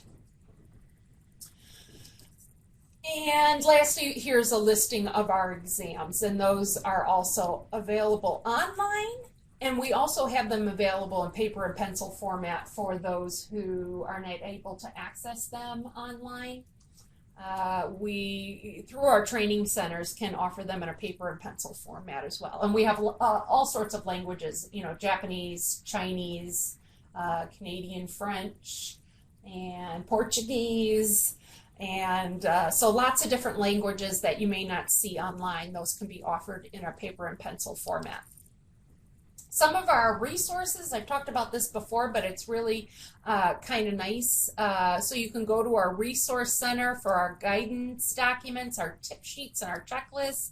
And we have a whole host of Edition 9 webinars for either you as the SQF professional or the sites as well. So we have checklists, code change documents, our guidance documents that we talked about earlier. Let me talk a little bit about our newsletter and SQF Unites in just a second. So right here is a list of all the webinars that we offer, and I believe that I think this is the one that Tammy and Chris is talking about, if I'm not mistaken. If not, I put the link to it in the web links pod down here. But we have a ton of other webinars available. Thanks, Chris. Yeah, I was hoping that was the right one. I mean, I knew it was BB, so I assumed that was the right one. Okay, so, and I put the link to that specific one in the web links. And we also have these newsletters, and sometimes you'll see my face on it, sometimes you'll see Leanne's face on it, but these newsletters are actually pretty handy. And we also have a news brief as well, a smart brief as well. So gives you all sorts of interesting tidbits, lets you know when we have upcoming training or webinars. And the last thing I'll talk about in terms of resources is our conference. So everybody, cross your fingers that we can see each other in person this year at the SQF conference. So we will begin the development process for outlining the sessions starting next month. You may have gotten a survey, email survey. If you haven't had a chance to fill it out, please do. We take all that feedback very seriously. We're not going to develop a conference that nobody's going to want to come to, so please complete that survey. And the SQF conference website is down in the chat or right here. Once we get that put together, we will populate that website. Don't go to it now. You know, it doesn't have the new information. It has last year's information. And you can go there and if I'm not mistaken, you can still access the sessions from the SQF code. The last thing I always like to talk about is our scholarship program. The SQFI, in partnership with the FMI Foundation, with our parent company, our foundation, each year awards 15 scholarships to students expressing interest in food systems auditing as a career path. So you guys think about how much you love being auditors, and wouldn't you want to share that love with the students and identify this as a true career path? Oh yeah, yeah. We've had a lot of fun at our SQF conferences. If you haven't been before, I hope you can join us in nice and warm and sunny Orlando. We've actually had a pretty darn good time on the virtual ones as well. I'm not gonna lie. I've learned a lot of new stuff. So anyway, so the FMI Foundation gives away 15 scholarships for $3,000. And I do believe the deadline this year is September 9th, but the applications can be accepted on a rolling basis on the foundation website, which is that right there. And I would like for you to share this with the young people in your lives so that they become aware. There's a nice little flyer you can download and share with them. And it talks about auditing as a profession. which I think is pretty cool. You know, what can you do to talk up auditing as a profession to the young people that you know? So, interns, nieces, nephews, all that sort of stuff. We should send this out before the holidays, so when you see them, you can share it with them. But anyway, you know, it's been a real benefit. I'm trying to think of how many we've given away. We've done this since 2003. We've given away stuff. Maybe I have it in my notes. Nope. So 2003, and we haven't given away 15 every year, but I do think it's honestly a whole host of students we've given away this to, and some of them have actually become auditors. So it really is a worthwhile program. We have some of our universities teach the Implementing SQF Systems course, and you know, kind of spreading the word about SQF and food systems auditing. Is the scholarship exclusive to young folk or people new to the idea and try to become an auditor? So the scholarships are given away to students. It's a scholarship. So if you are a full-time student in a food-related major, then yes, you can apply for it. So you need to be full-time in a university program. Okay. So lastly, so thank you all so much for listening to me. I was trying to be fast, but I was not. But real quick, what is your professional development goal for 2022? I talked a little bit about those soft skills, finding new ways to learn your hard skills. So it doesn't have to be a full-formed goal, SMART goal. However, and we're not going to hold you to it, but what is your professional goal for this year? Put it in the chat box. I just want to see. Maybe you can share something that someone hadn't thought about, and we can all grow from it. So put it in the chat box. Technology, continued learning. Yes, it is all about continued learning, you know, expanding your auditing technology, information and communication skills. Stay up to date on advances in food processing technology. Yep. Be a better person. Break that goal down, Valerie. What are you going to do? What is your first step? What are your SMART goals? Be more purposeful. Oh gosh, that's great. And then break that down. Break those down into what are you going to do? What specifically are you going to do to meet that goal? Embrace new technology systems. Yeah, that's been one of my big goals, is learning all the new technology. I actually had the well-timed thought to learn how to create virtual training, live instructor virtual training the year before the pandemic. Boy, that helped, ended up being really sort of timely. Start to learn Spanish. You know, Leanne and I talk about this all the time, actually Tammy as well, expanding our use of Spanish, because the three of us know it, but we just want to become more fluent in it. So maybe we could try that this year. I know we tried it last year. Managing skills. I saw one, a bit more organized and allow for better input to members on my team.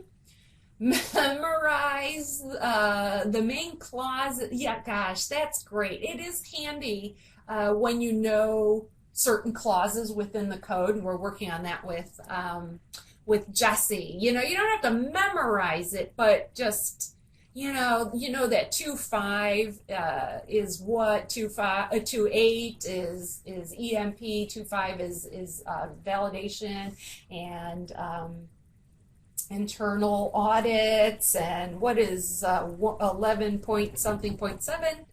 Lots of people focusing on using different languages. You know who's good at that? I'm going to point out Vincent and take a look at his name, see if you can pronounce that.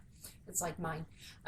Vincent is one of our instructors. He's also an auditor, and he is in the Montreal area.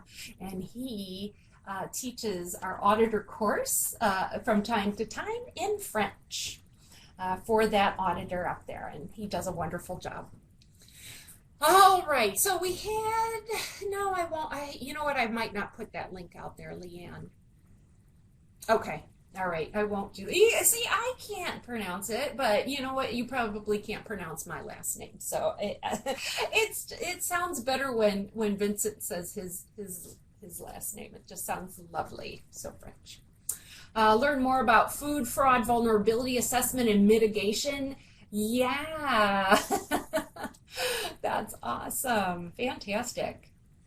New skills and attitude to develop distance auditing mentoring program. Oh, Lisa, that's fantastic. Young Women in Science. Lisa, if you don't follow me on LinkedIn, go ahead and follow me. I actually, that's a big initiative of myself, and I act on that every year, mentoring young women in science. It's a very big passion of mine. And so if you're not a member of AWIS, American Association of Women in Science, it's not just American, it's Association of Women in Science. Very big mentoring initiative and good data on women in the workforce. Anywho, I'm going to hand this over to Leanne, and now she has just, what, 30 minutes to do all her slides. So go for it, lady. It's all yours. Thank you, Christy and Tammy and Jesse, for the behind the scenes work. I appreciate it. I have 30 minutes to do an hour's worth of slides, so I will certainly do my best to get you out here on time. Hopefully, I think one of you cited that Edition 9 was one of your goals. So you're in the right spot. We're going to get moving right now. So Edition 9 implemented May 24th, 2021. It was released in 2020. Wow, what a difference a year makes. So I have a poll question for you.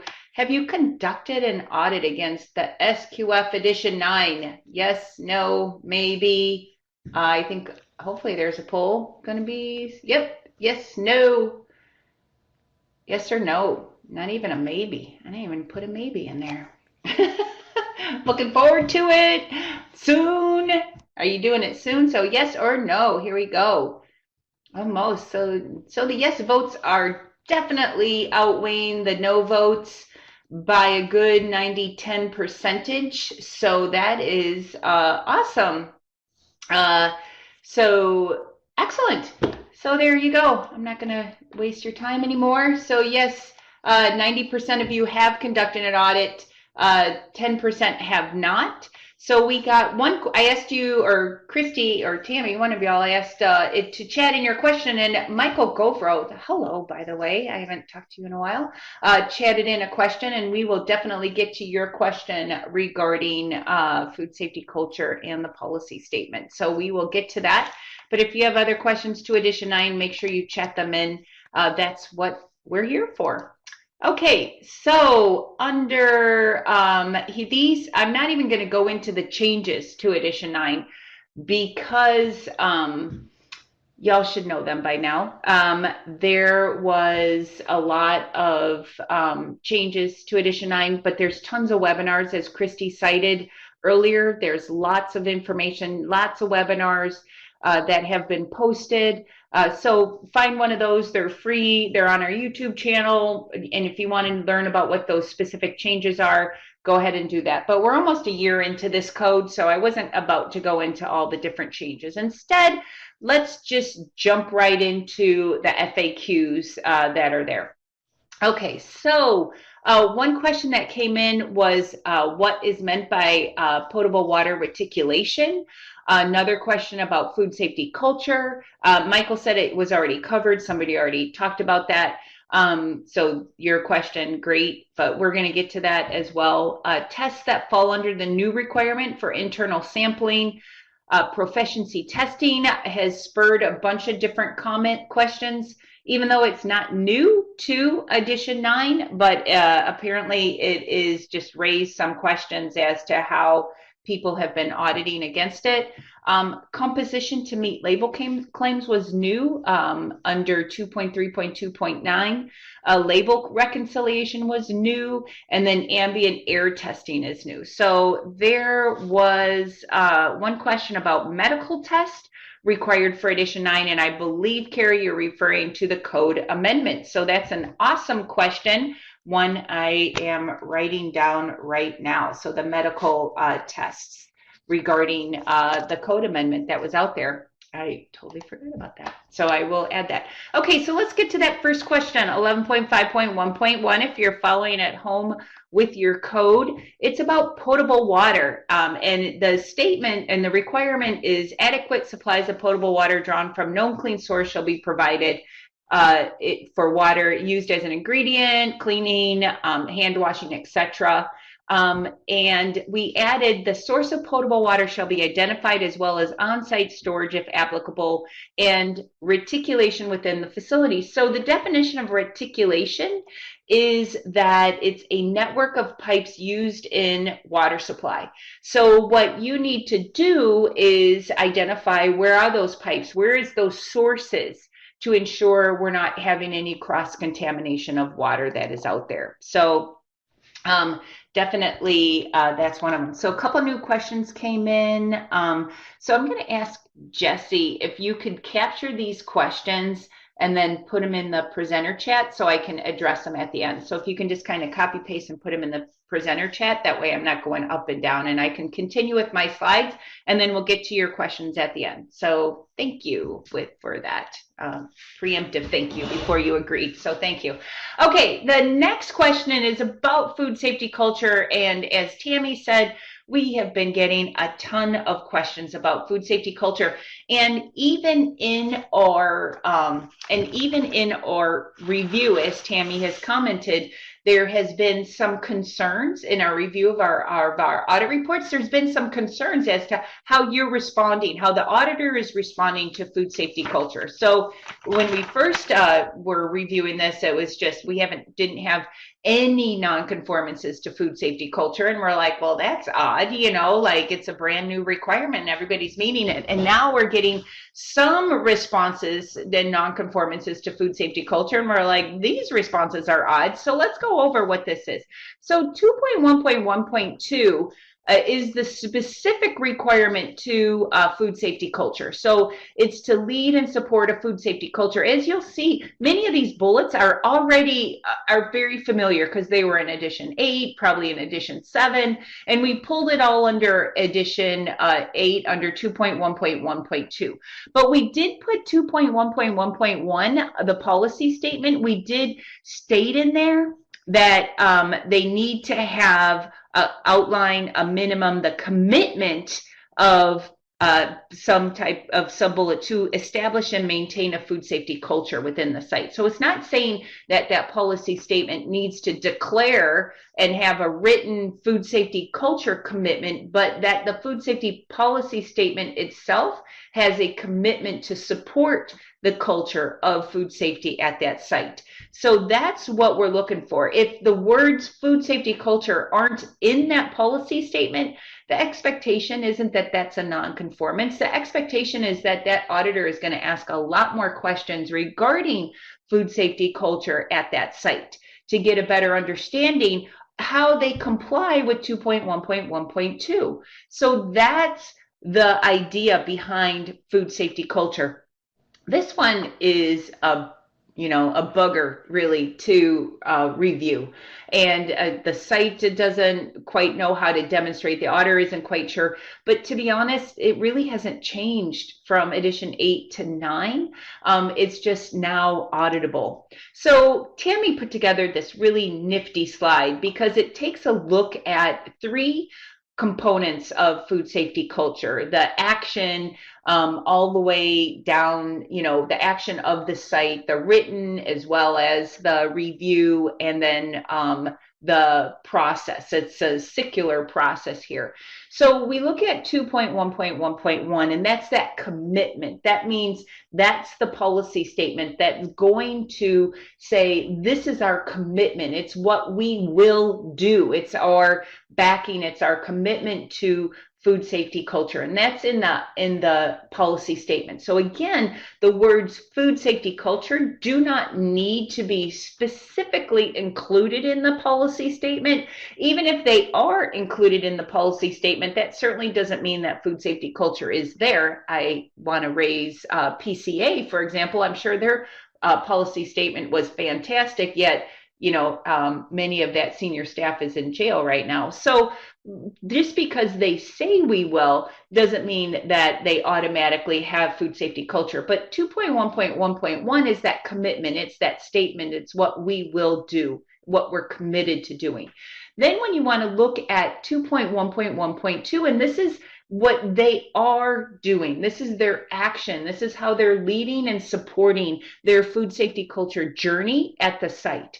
So we are expecting that there are a lot more observations, a lot more interviews that are being conducted at this stage to get a better understanding of how food safety culture is being enacted at the site and how it is being supported by senior management, as well as being empowered by those line professionals. So if you read what 2.1.1.2 is and those 6 substatements in there, that's the expectation that we are looking for and that auditors should be looking for during that commitment phase, or to demonstrate that commitment.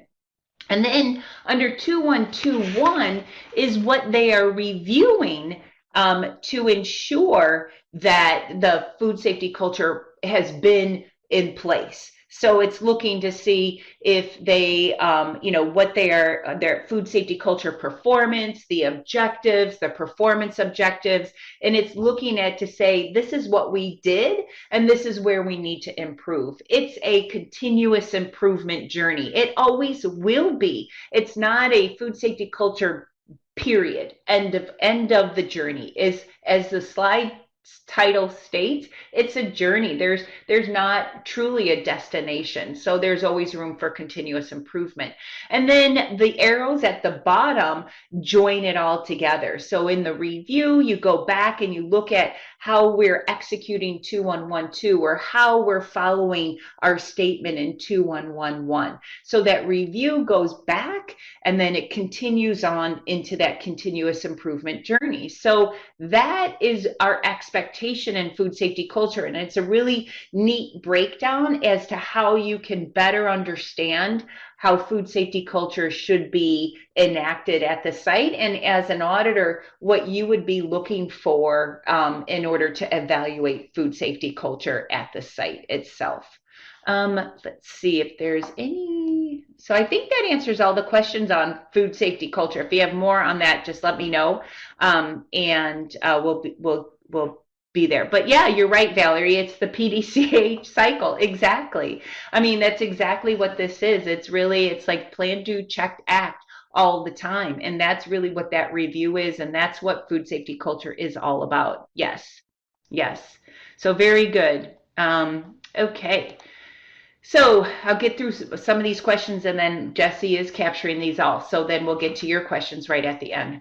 So 2442 is in regards to internal laboratory testing. So a lot of questions that we get is if my lab should be 17025, if the internal lab should be 17025 accredited, what type of tests are included in this requirement. So if you look at the guidance documents that are posted on in-house laboratory testing, you'll see we did a gap assessment against 17025 and the SQF code, and that's why it states the applicable 17025 requirements. We did that gap assessment. Many of those requirements are already in the SQF code. It's not you don't have to follow 17025 because they're already in the code itself. We're only focused on food safety tests in this requirement. The lab doesn't have to be accredited because we're already aligned to that. So it's only food safety test. If it's pathogen testing, even indicator pathogens would be an appropriate test. Would be something that would need ensure that 17025 is being followed. So that is internal testing. But so this sparked a lot about proficiency testing. So what we have created is a separate guidance document on proficiency testing. This is not new to Edition 9, but we have sparked a lot of questions about it because it's part of 17025. But what we're looking at is in proficiency testing is that inter-laboratory comparison. So it's really looking at the personnel and the process of the and the methodology of the test. So to ensure that it's following the right standards, you're getting the right results out of that test. And that's really what proficiency testing is all about. So we wrote a guidance document on that, and it's a great reference. So for those of trainers out there or consultants, our guidance documents are great references for you to use, as well as for you to point to our sites to use. Okay, 2329, we added a sub-bullet 2 that says that it's composition to meet label claims. So 2329 is under specifications, and 2329 is about finished product specifications and documented, current, approved by the site, customer, accessible to staff, and include chemical, microbiological, and physical limits, labeling and packaging requirements, storing conditions, and the composition to meet label claims. Basically, what we are looking for is to ensure that the product that's in there, that's stated on the ingredients on that label, is what's in that product. It's to address. So when we look at label reconciliation, when we look at 2.3.2.9 sub-bullet B or sub-bullet 2, it's looking at to ensure the ingredients match the product. That's all we're looking for. We're ensuring that we're going to reduce the mislabeling of allergens, mislabeling of product. That's the goal with composition to meet label claims, and also label reconciliation. So that's what we're looking for on that one. And then 2612 is exactly the same thing. Label reconciliation is reconciliation is to resolve differences, to make sure that if there are any difference identified from the start of the run to the end of the run, that those are identified and that there is some reaction to that. So when it's done, how it's done, that methodology is up to the site. But the intent behind this is to ensure that labels are, that the right label is on the right product. So if it's a short run, how are labels switched over, but to ensure that I'm starting off with 120 labels, I'm ending, I made 100 products and now I have 20 labels left over, whatever it might be. But we definitely need to make sure that if there are any errors during that run, that they are going to be identified at some time before the product is shipped out. So the site has to define their method, demonstrate that their method will identify any inconsistencies, and how that site will resolve those inconsistencies through demonstration of records. So that's label reconciliation. Same thing it's the same goal as composition to meet label claims. It's to ensure the right product, the right label is paired with that product, the product on that label. So labels really, like finished product labels, it's not really new. We've always enhanced labeling in 2327 for 2327 for specifications. 2612, we've put that in 2612 regarding processes. We put it in 2819 with allergens. So really, we just need to make sure that labels are being used and paired with the right product. So we haven't really done anything new except for label reconciliation and with the composition to meet label claims. Ambient air testing, this was new to 11.7.1.2, and this is for high-risk processes. So if there's a high-risk area that requires special processes to it, then ambient air testing is required. How, what tests, etc., that really is up to the site, dependent on the process, dependent on the product, dependent on the area. So there's guidance document available for this. The intent really is to get a better understanding to see what type of airborne activity there is. I'm not recommending pathogenic testing. Really, it is up to the site to determine what their testing methods would be. So it is really up to that site. So 11.7.1.2 is just for high risk areas that require that higher level of hygienic practice. But some of these, like I will say ambient air testing, and we were talking even earlier about environmental monitoring, they can risk out of it, right? They can a site can conduct a risk assessment to determine if it's applicable. So ambient air testing is one of those that's not mandatory. So if an element or requirement is not mandatory, then they're allowed to do a risk assessment. So 2421 in the SQF code states that a site can conduct a risk assessment if they want to if they want to justify either doing alternative methods to a particular requirement, or if they want to risk out, if they want to make the requirement non-applicable. So if a site can demonstrate that ambient air testing is not necessary and the certification body accepts this, then the auditor would also accept it. But the risk analysis must be documented. So this is like, I think and I don't want to call it the hidden secret, but it's really, I don't know if you want to say the magic gold dust or whatever it is, that a site needs to know how to do these risk assessments. And unfortunately, sites just don't know how to do these risk assessments. And it's very frustrating because we get so many emails and so many questions regarding, what kind of frock do I need? Can my frock have buttons? Can it have a pocket? Do I need a metal detector, metal pens that are metal detectable? Do I need this? Do I need that? And I'm like, I don't know. Do a risk assessment. What does your process say?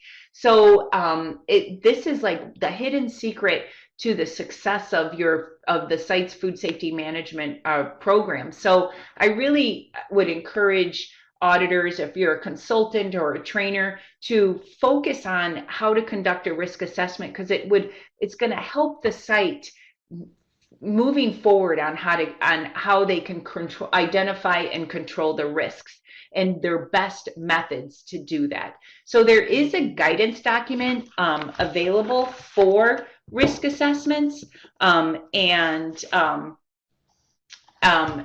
there is a guidance document available on how to conduct a risk assessment. So point your clients to that guidance document. Please do us all a favor. Thank you. Alrighty, so let's get to your questions. Okay, Chris, okay, yeah. Chris wants to know if we'll touch on the amendments as well. So Chris, I wasn't going to. I haven't had a question about the amendments in a long time, but I appreciate, I can't remember who brought it up, but I think Michael, you brought it up about the medical test. So I will touch on those amendments.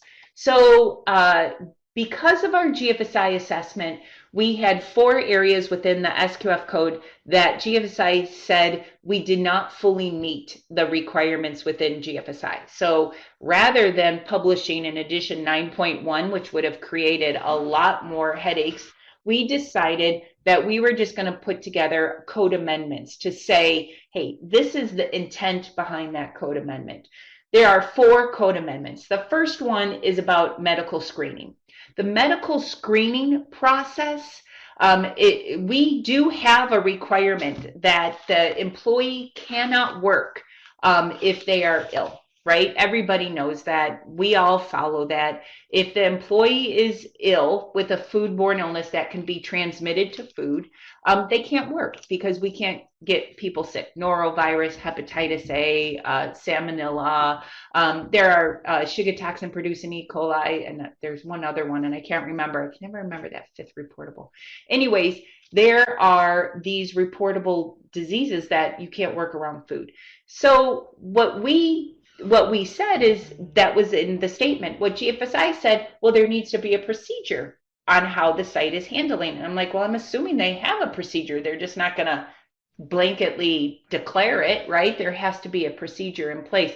but it didn't say that, and GFSI said, no, you need to have a procedure. So we put that in a code amendment stating that the site needs to have a procedure, and the procedure really needs to contain what are the reportables, you know, what action am I going to take? Am I going to send them home? Am I going to put them on garbage duty? How long, when can they come back, etc., etc. So this is about foodborne transmittable diseases. It's not COVID related because COVID is not foodborne. So this right now, sites probably have a COVID policy, right? Well, what they need to do then is ensure that that COVID policy or whatever policy, there's some.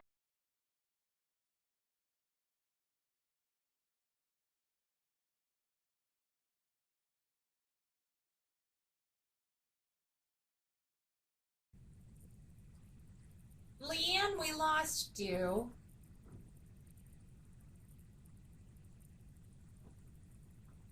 Hey, Lee. Oh, okay. Nope. She's lost her.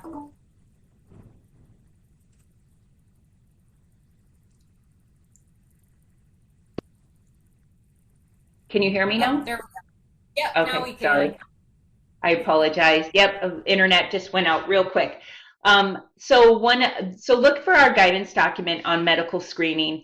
It does provide a good resource, and that's the FDA food code. And there's a medical screening procedure in there, a checklist, so the site can use that as a reference as well. So that's the first one. The second one is on approved suppliers. So approved suppliers in emergency situations. We've had approved suppliers.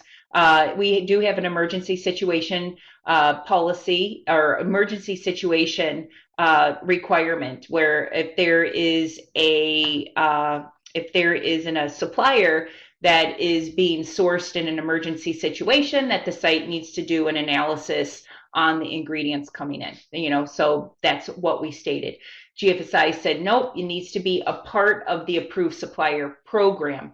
And so what we put in there is that the sites that are sourcing in an emergency situation, they have to have some kind of process or procedure in place in order to procure from that emergency supplier. So it can't just be an analysis of the ingredients coming in, but what are the, you know, what's the rationale and how am I choosing suppliers in an emergency situation? So there was a code clarification on that one.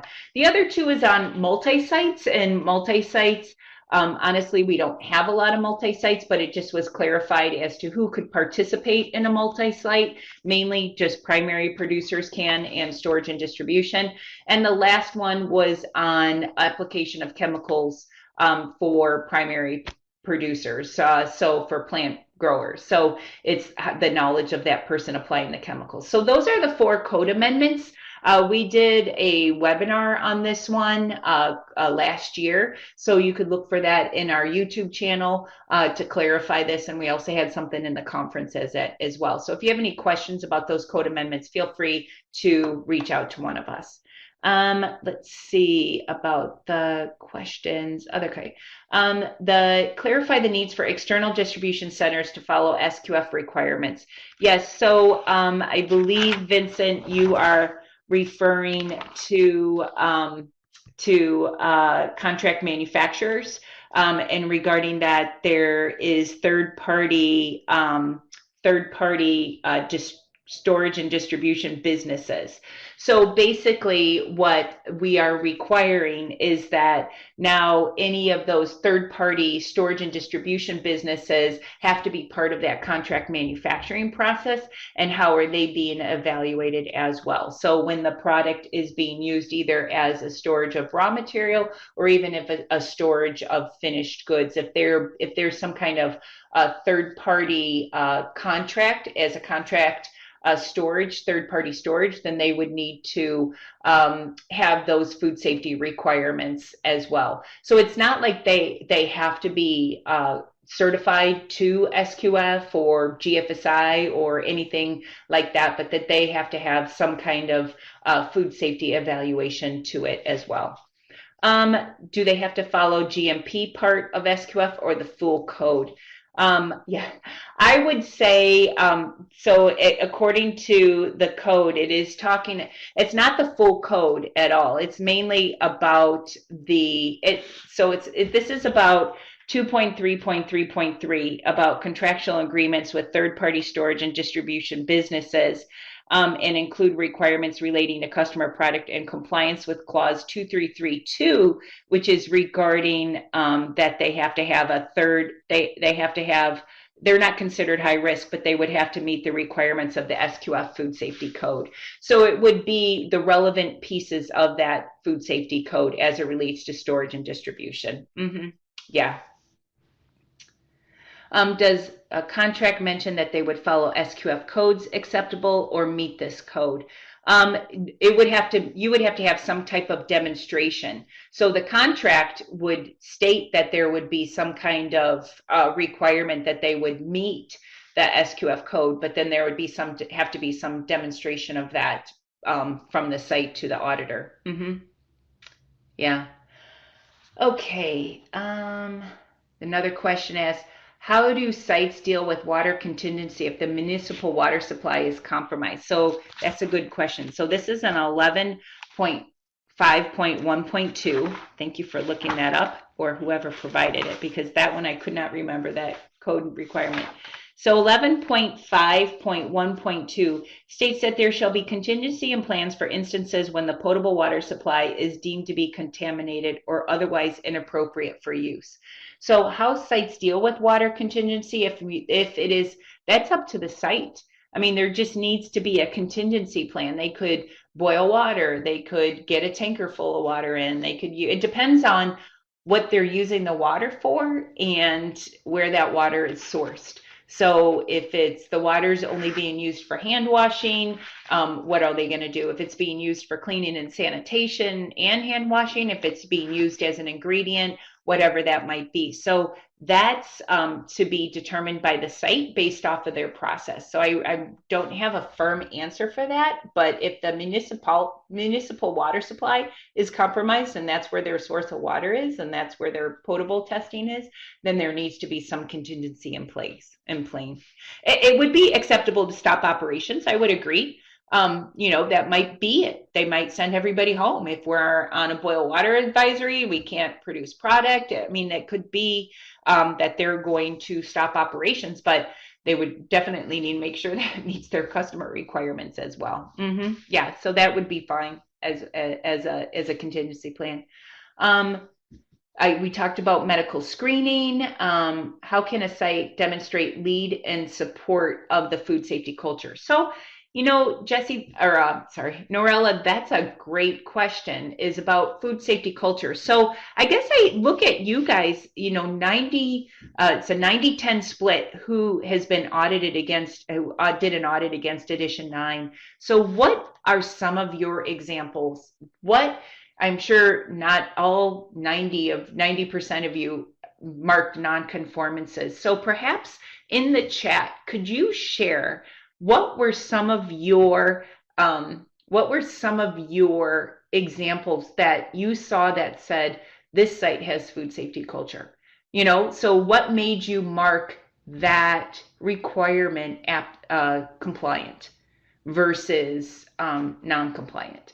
So what are some of your examples that you see? And I know a lot of it is the sniff test about food safety culture, but how are you looking at that demonstration of food safety culture at the site to say this site's got it? And granted, there's always going to be room for continuous improvement. And, Tammy provides some great examples about food safety culture. One nonconformance was written because a survey was sent out, but only 15 out of the 45 people responded. Where I'm like, well, is that evidence that there is no food safety culture or just evidence that people are busy? I have no idea. So, we have to look to see that there's always going to be room for improvement, So let's, I appreciate y'all are chatting in. So let's look at some of what you all are saying. Let's see. Okay. Employees engagement, leading a Kasian event or Jembawak. I don't even know what that is, but okay. Does the site allow employees to answer in interviews? Yeah, that's actually a really good one, Jamie, because if the site's like, feel free to ask anybody any questions you want, then, they feel comfortable, their employees are trained, nobody's on eggshells, and, and potentially offers incentives. Food safety culture team members from hourly all over across the board. Food safety, actually just the fact that there's a food safety culture team, I think is pretty cool. How they react to nonconformances and score, that's a good one. And I think Jacinta, you had stated that earlier when a site was looked at, I got 8 nonconformances, but actually I really enjoyed that audit. I learned a lot, how we can improve, that kind of stuff. The level of communication. Yeah, so you want to see what is that interaction. There is a lot of, and somebody had just typed RIO in there, records, interviews, observations. And that observation is going to be key during this whole evaluation of food safety culture, where you are going to see that interaction between the employees, between senior management, and get a better understanding what that rapport is. And the respect that they have, not just of their employees, but as you as an auditor, absolutely as well. So I think that's very well said. Weekly food safety lessons, Walmart, I don't, you guys know Frank Giannis, and Frank Giannis used to be with Walmart before he was with FDA, and Walmart initiated this high five, and they had a big campaign about the high fives for food safety. It was clean and separate, and, time, temperature, and hand washing, and personal hygiene, and they had the high five, and everybody knew the high five. So I would agree with that one. Strong communication, good signage, continuous training. And immediate reaction. So a lot of times as auditors, you almost want to see something happen just so everybody knows what's going on. And I will give you, and I know we're past the hour, and I just have a couple more slides and some questions here.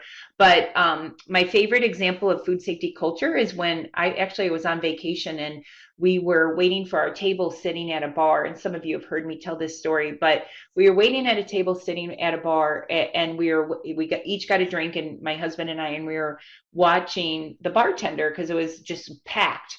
And the bartender was unpacking the dishwasher, and she was putting up wine glasses, above the ice well that was there, and she was pulling them out, putting them up above in the holder above the ice well.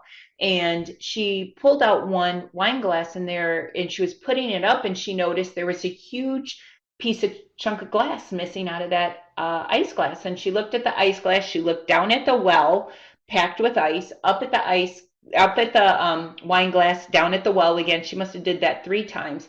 And you could just see the look on her face, and we're packed. They need this ice well to make drinks, but there could potentially be ice in this ice well. And I thought, well, this is going to be good. Well, what happened, she immediately told the other bartender, this well is closed. She got the right tool to drain the ice out of that ice well.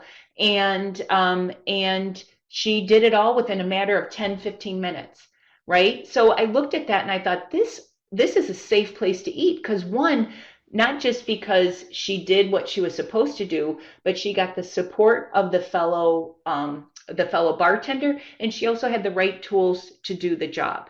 So she knew exactly, she wasn't going to take a chance that there could be ice in this or could not be ice in it, or maybe I'll find the ice before I serve it to the customer. To me, that demonstrated food safety culture. So in your evaluation of food safety culture, please, look for those instances that the employee knows what to do. They feel empowered what to do. To me, that was like the perfect example of food safety culture there. Okay, so let's see. How can a site demonstrate internal laboratories in accordance with 17025? So they can, basically, the the site doesn't have to demonstrate that. It has to follow the applicable 17025 requirements. And again, what we did is we identified the applicable requirements and how they sync up with the SQF code. So there are certain things, and they're already in the SQF code itself. So they don't have to do it. They can do an internal audit against 17025, and in their internal audit, they can use that checklist or the gap assessment that we've identified in that guidance document.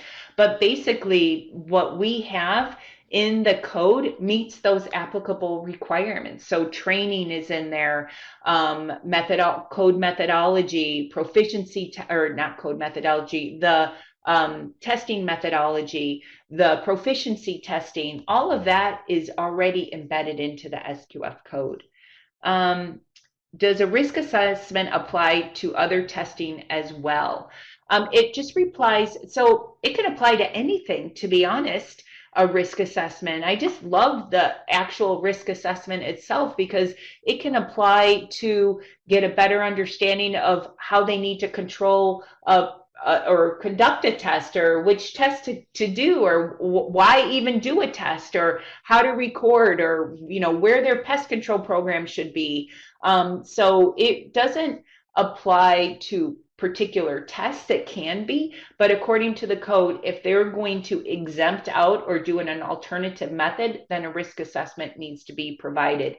But as an auditor, if they are looking, if they're saying, because this is what I tell sites, if you do that risk assessment and an auditor says, what made you do it that way, and you show the risk assessment, it's hard to argue against that because it's identifying what those risks are, and then identifies the control method, the monitoring method, all of that. So it would be hard to argue against that.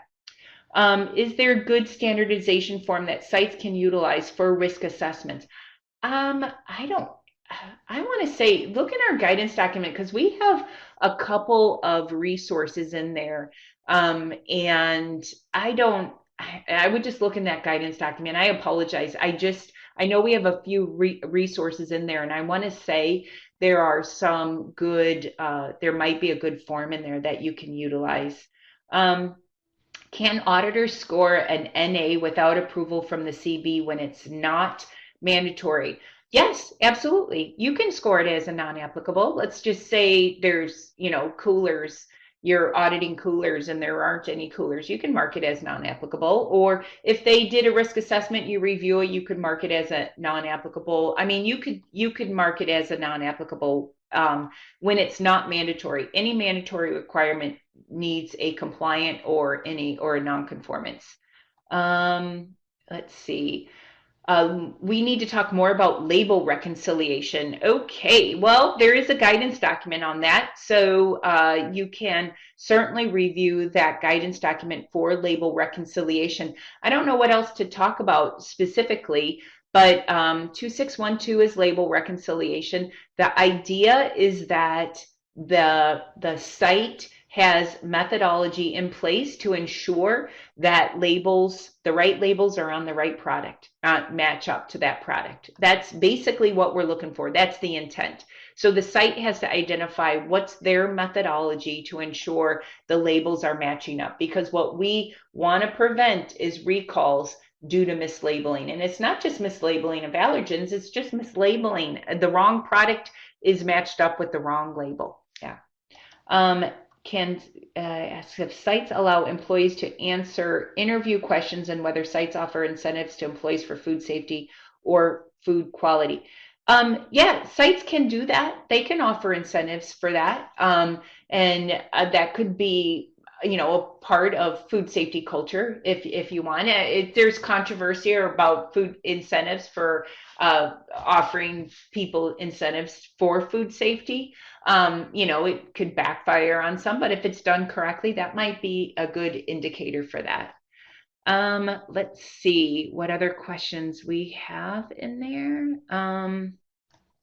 Can the auditor provide resources to help the site understand how to address their nonconformance without it being consulting?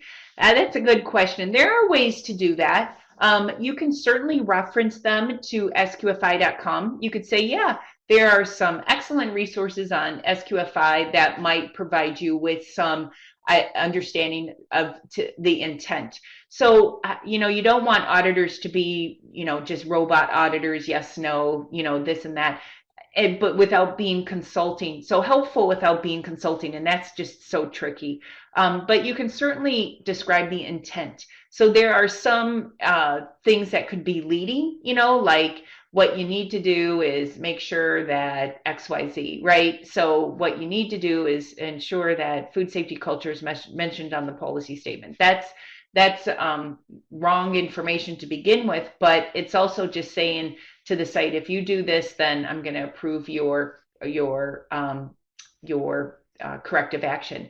But the site, you could certainly point them to resources, SQFI or, FDA or whatever. Yeah. So, but you just can't. Yeah, exactly, Chris. So you just want to make sure that this is guidance for you. This is not what I'm recommending. This is, you have to demonstrate through a root cause analysis what you need to do in order to develop your corrective action. So yeah, it's a tricky situation, but you can certainly put together more about the intent behind the code requirement and why you have to do it. So, because I know as auditor, when I was auditing, they were like, oh, you just hate trees. That's why you want so much documented. And I'm like, no, that's not it at all. It identifies trends. It tells me if you did it or not, so there's just reasons why if you understand the intent, it's a lot easier to explain it. Yeah. Like, have you looked at the past 96, their past 96 document before, so you might want to say, SQF, did you realize there's a lot of good information in their guidance documents, so go on their resource page and there's some good information there, or the past 96, or USDA has a lot of information on food defense, or, etc. So yeah, you can certainly do that. I would agree. Okay, we went through that very fast, but I think we got through all your questions. If not, chat them in and Jesse will capture them over here. Thank you, Jesse. Excellent job. I do appreciate that.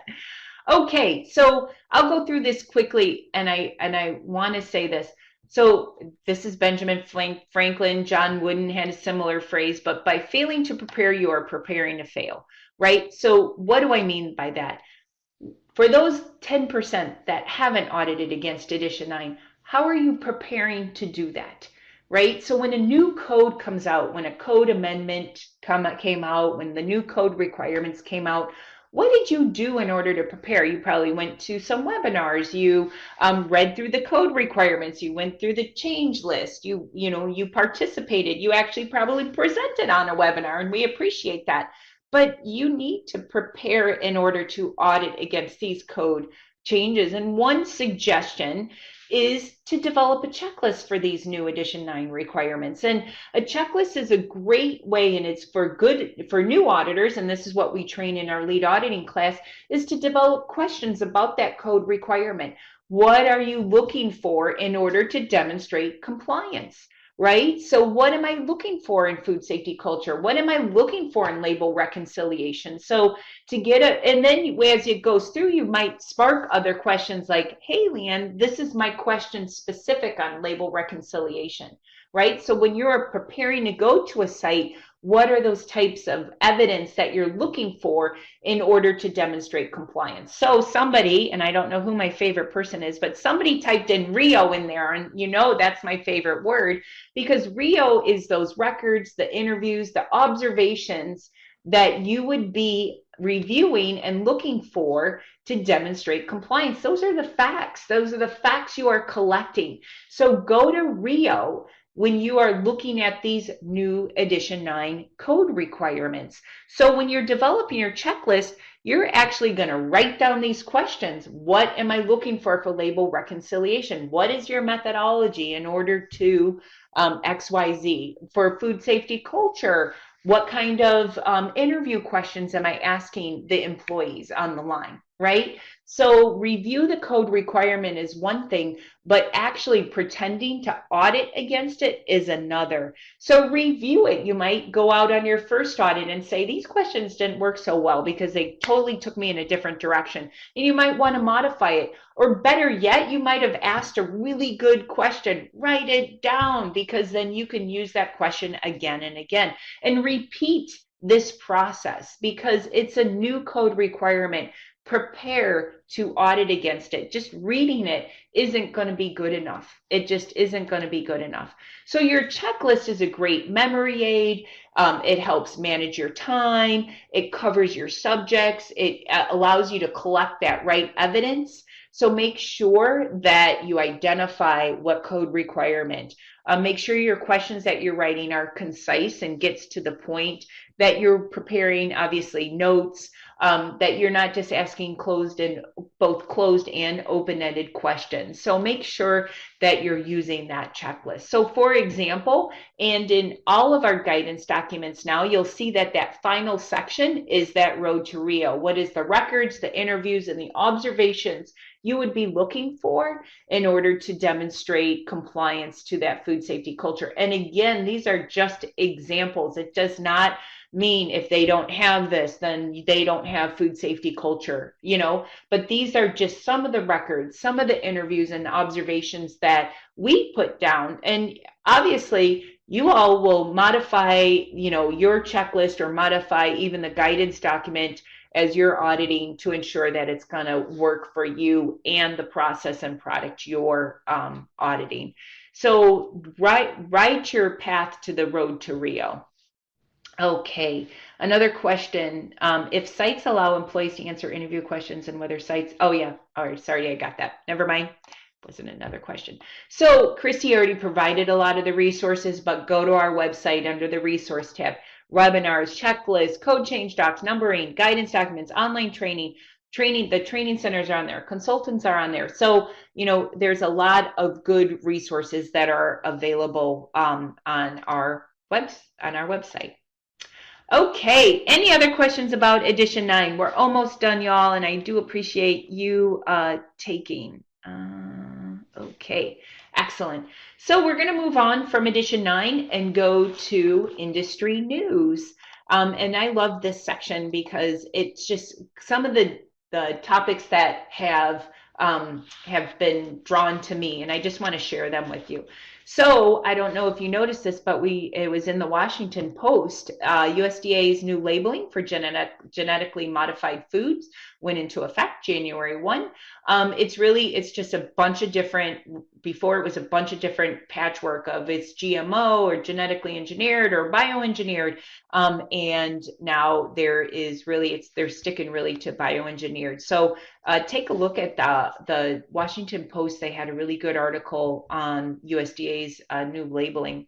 And then there is an article, this was a while ago in Food Safety Tech, about labor shortages and how is that being impacted, especially with the Omicron virus. You have a lot of people out, and so it's a really good question as it relates, you talking about food safety culture, but it's a really good question. So take a look at that article, or in your walks of auditing or training or consulting, how are companies dealing with these labor shortages.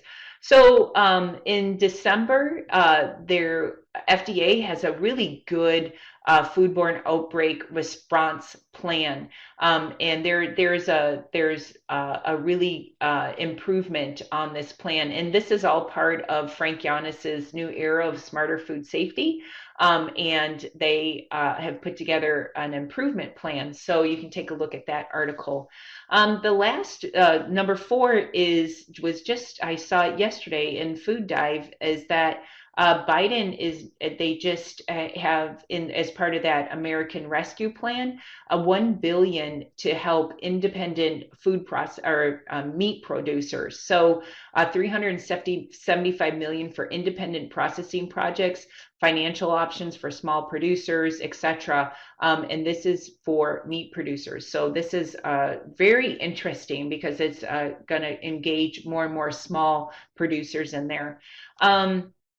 There are 6 trends, all the way from looking at how it's not the millennials anymore that are now shaping the drive. It's Gen Zs. So there's a lot of alternative meat producers and sustainability and all that kind of stuff. Functional ingredients are now looking at different applications. So you want to look at that. Plant-based meat is taking over. A lot of private labels are coming back. Value is making a comeback. Greens are making a comeback. And of course, the labor shortage. And labor and how that is going. So there's a good article in Food Dive from the trends. And then, of course, we all know about the faster and sesame becoming a new allergen. And that labeling requirement is in January 1st, 2023. So 2 roundtables we're having. One in January is on allergens. The second one in February is on risk assessments, are my 2 favorite topics. Excellent. Okay, so we're concluding now. Yay! A little bit late, but again, I do appreciate you guys hanging on. So here's the takeaways from this webinar that I have. Understand the code requirements and your plan to audit against it or train against it or consult against it. So it's not just about reviewing those code requirements, but it's really about understanding what you're going to do with that. So map out your road to Rio, those questions that you're going to ask, and develop your checklist or whatever it might be. And then today, utilize what we presented to you today, whether it's the industry research, the compliance. I mean, those top nonconformances, what are you guys going to do with those top nonconformances? So Tammy presents them every single time, but what do you all do with that information? So utilize the information that you've been presented today, just like Christy, she shared all about professional development. So keep in mind your professional goals. It's the new year, new goals. And so keep in mind and plan, and what is your plan to implement them. And then, of course, do your best to keep up to date on industry news and issues, especially the recalls that we're having. FDA, USDA does a great job of sharing that information. So keep up to date on that industry news. What websites do you guys use? Food safety news? Do you do food safety tech? Food Dive? There's some really good information, but don't just focus on food and food safety. Other industries have great articles and relevant information. Even, like I said, the labor shortage, it's not just in the food industry, it's a trend all across the nation. Omicron, all of that. You just can't just focus just because COVID's not foodborne doesn't mean that it's not affecting us, right? So definitely keep up to date on industry news. And then I have one last activity for you. It's called 3, 2, 1, and then we're done, right? So I need you, first off, 3 things you didn't know before we started. So I need 3 people to chat in one thing you didn't know before we started. And then I'll move on. So I need people to start chatting. Yes, what's one thing you didn't know? The 5 whys, the 3 ways. I know, that was awesome. That was excellent. What's another thing you didn't know before we started? Surely you all didn't know all these things. The same thing. Okay, Bailey, that's a good one. 5 points for a major. Good one, Brian. Excellent. New checklist for auditors and consultants. Yes. Requirements for mock recall. The food safety culture didn't need to be specific on the policy statement. Mission accomplished. Exactly. What Rio stood for. Excellent. Well, good. Mission accomplished. All righty. So now I need 2 things that surprised you. What were 2 things that surprised you? What were 2 things that surprised you today? The registration requirements. Yeah. What's another thing? The details on the registration requirements. So what's one other thing that surprised you today? Anybody? The new Excel form. Yeah. So apparently that re-registration was a really good presentation. And finally, I need one thing. What are you going to do? One thing you're going to do right away with the information you learned today. What's the one exam? Good. Actually, that's a great idea, John. I do think that's actually a great idea. Exactly. Save the new audit log. Take the exam. Exam, very good. Review the notes for the exam. Very good. Yeah, so that is one thing you will do right away. But based off the information we shared today, what is one thing you're going to do? Are you going to write a checklist item? Are you going to develop your professional goals? Create your map to Rio. Thank you. Yes, I do appreciate that. Excellent. All righty, y'all. That concludes it. Here are our technical contact information. If you can't remember any of our names, I will say info@sqfi.com is always a good way to reach us. So feel free to chat in any of your questions to there. Christy, go ahead. You can put that up about the exam. Did I click that off the screen? I didn't mean to. I think I did, and I didn't mean to. So the exam is going to be ready within a couple days, I believe. Sorry, I think I clicked something off that. Anyways, the exam will be ready in a couple days for you to take it. So it gives you a couple days to review your notes. Oh, it should already be in the course portal. Sorry. So the exam is already in the course portal in Zozi. So how you registered for this professional update, go ahead and access that, and the exam is ready. The recording will be ready later this week. So if you wanted to review the recording of this webinar, it'll be ready this week. So it's already in your course portal. So go ahead and access there.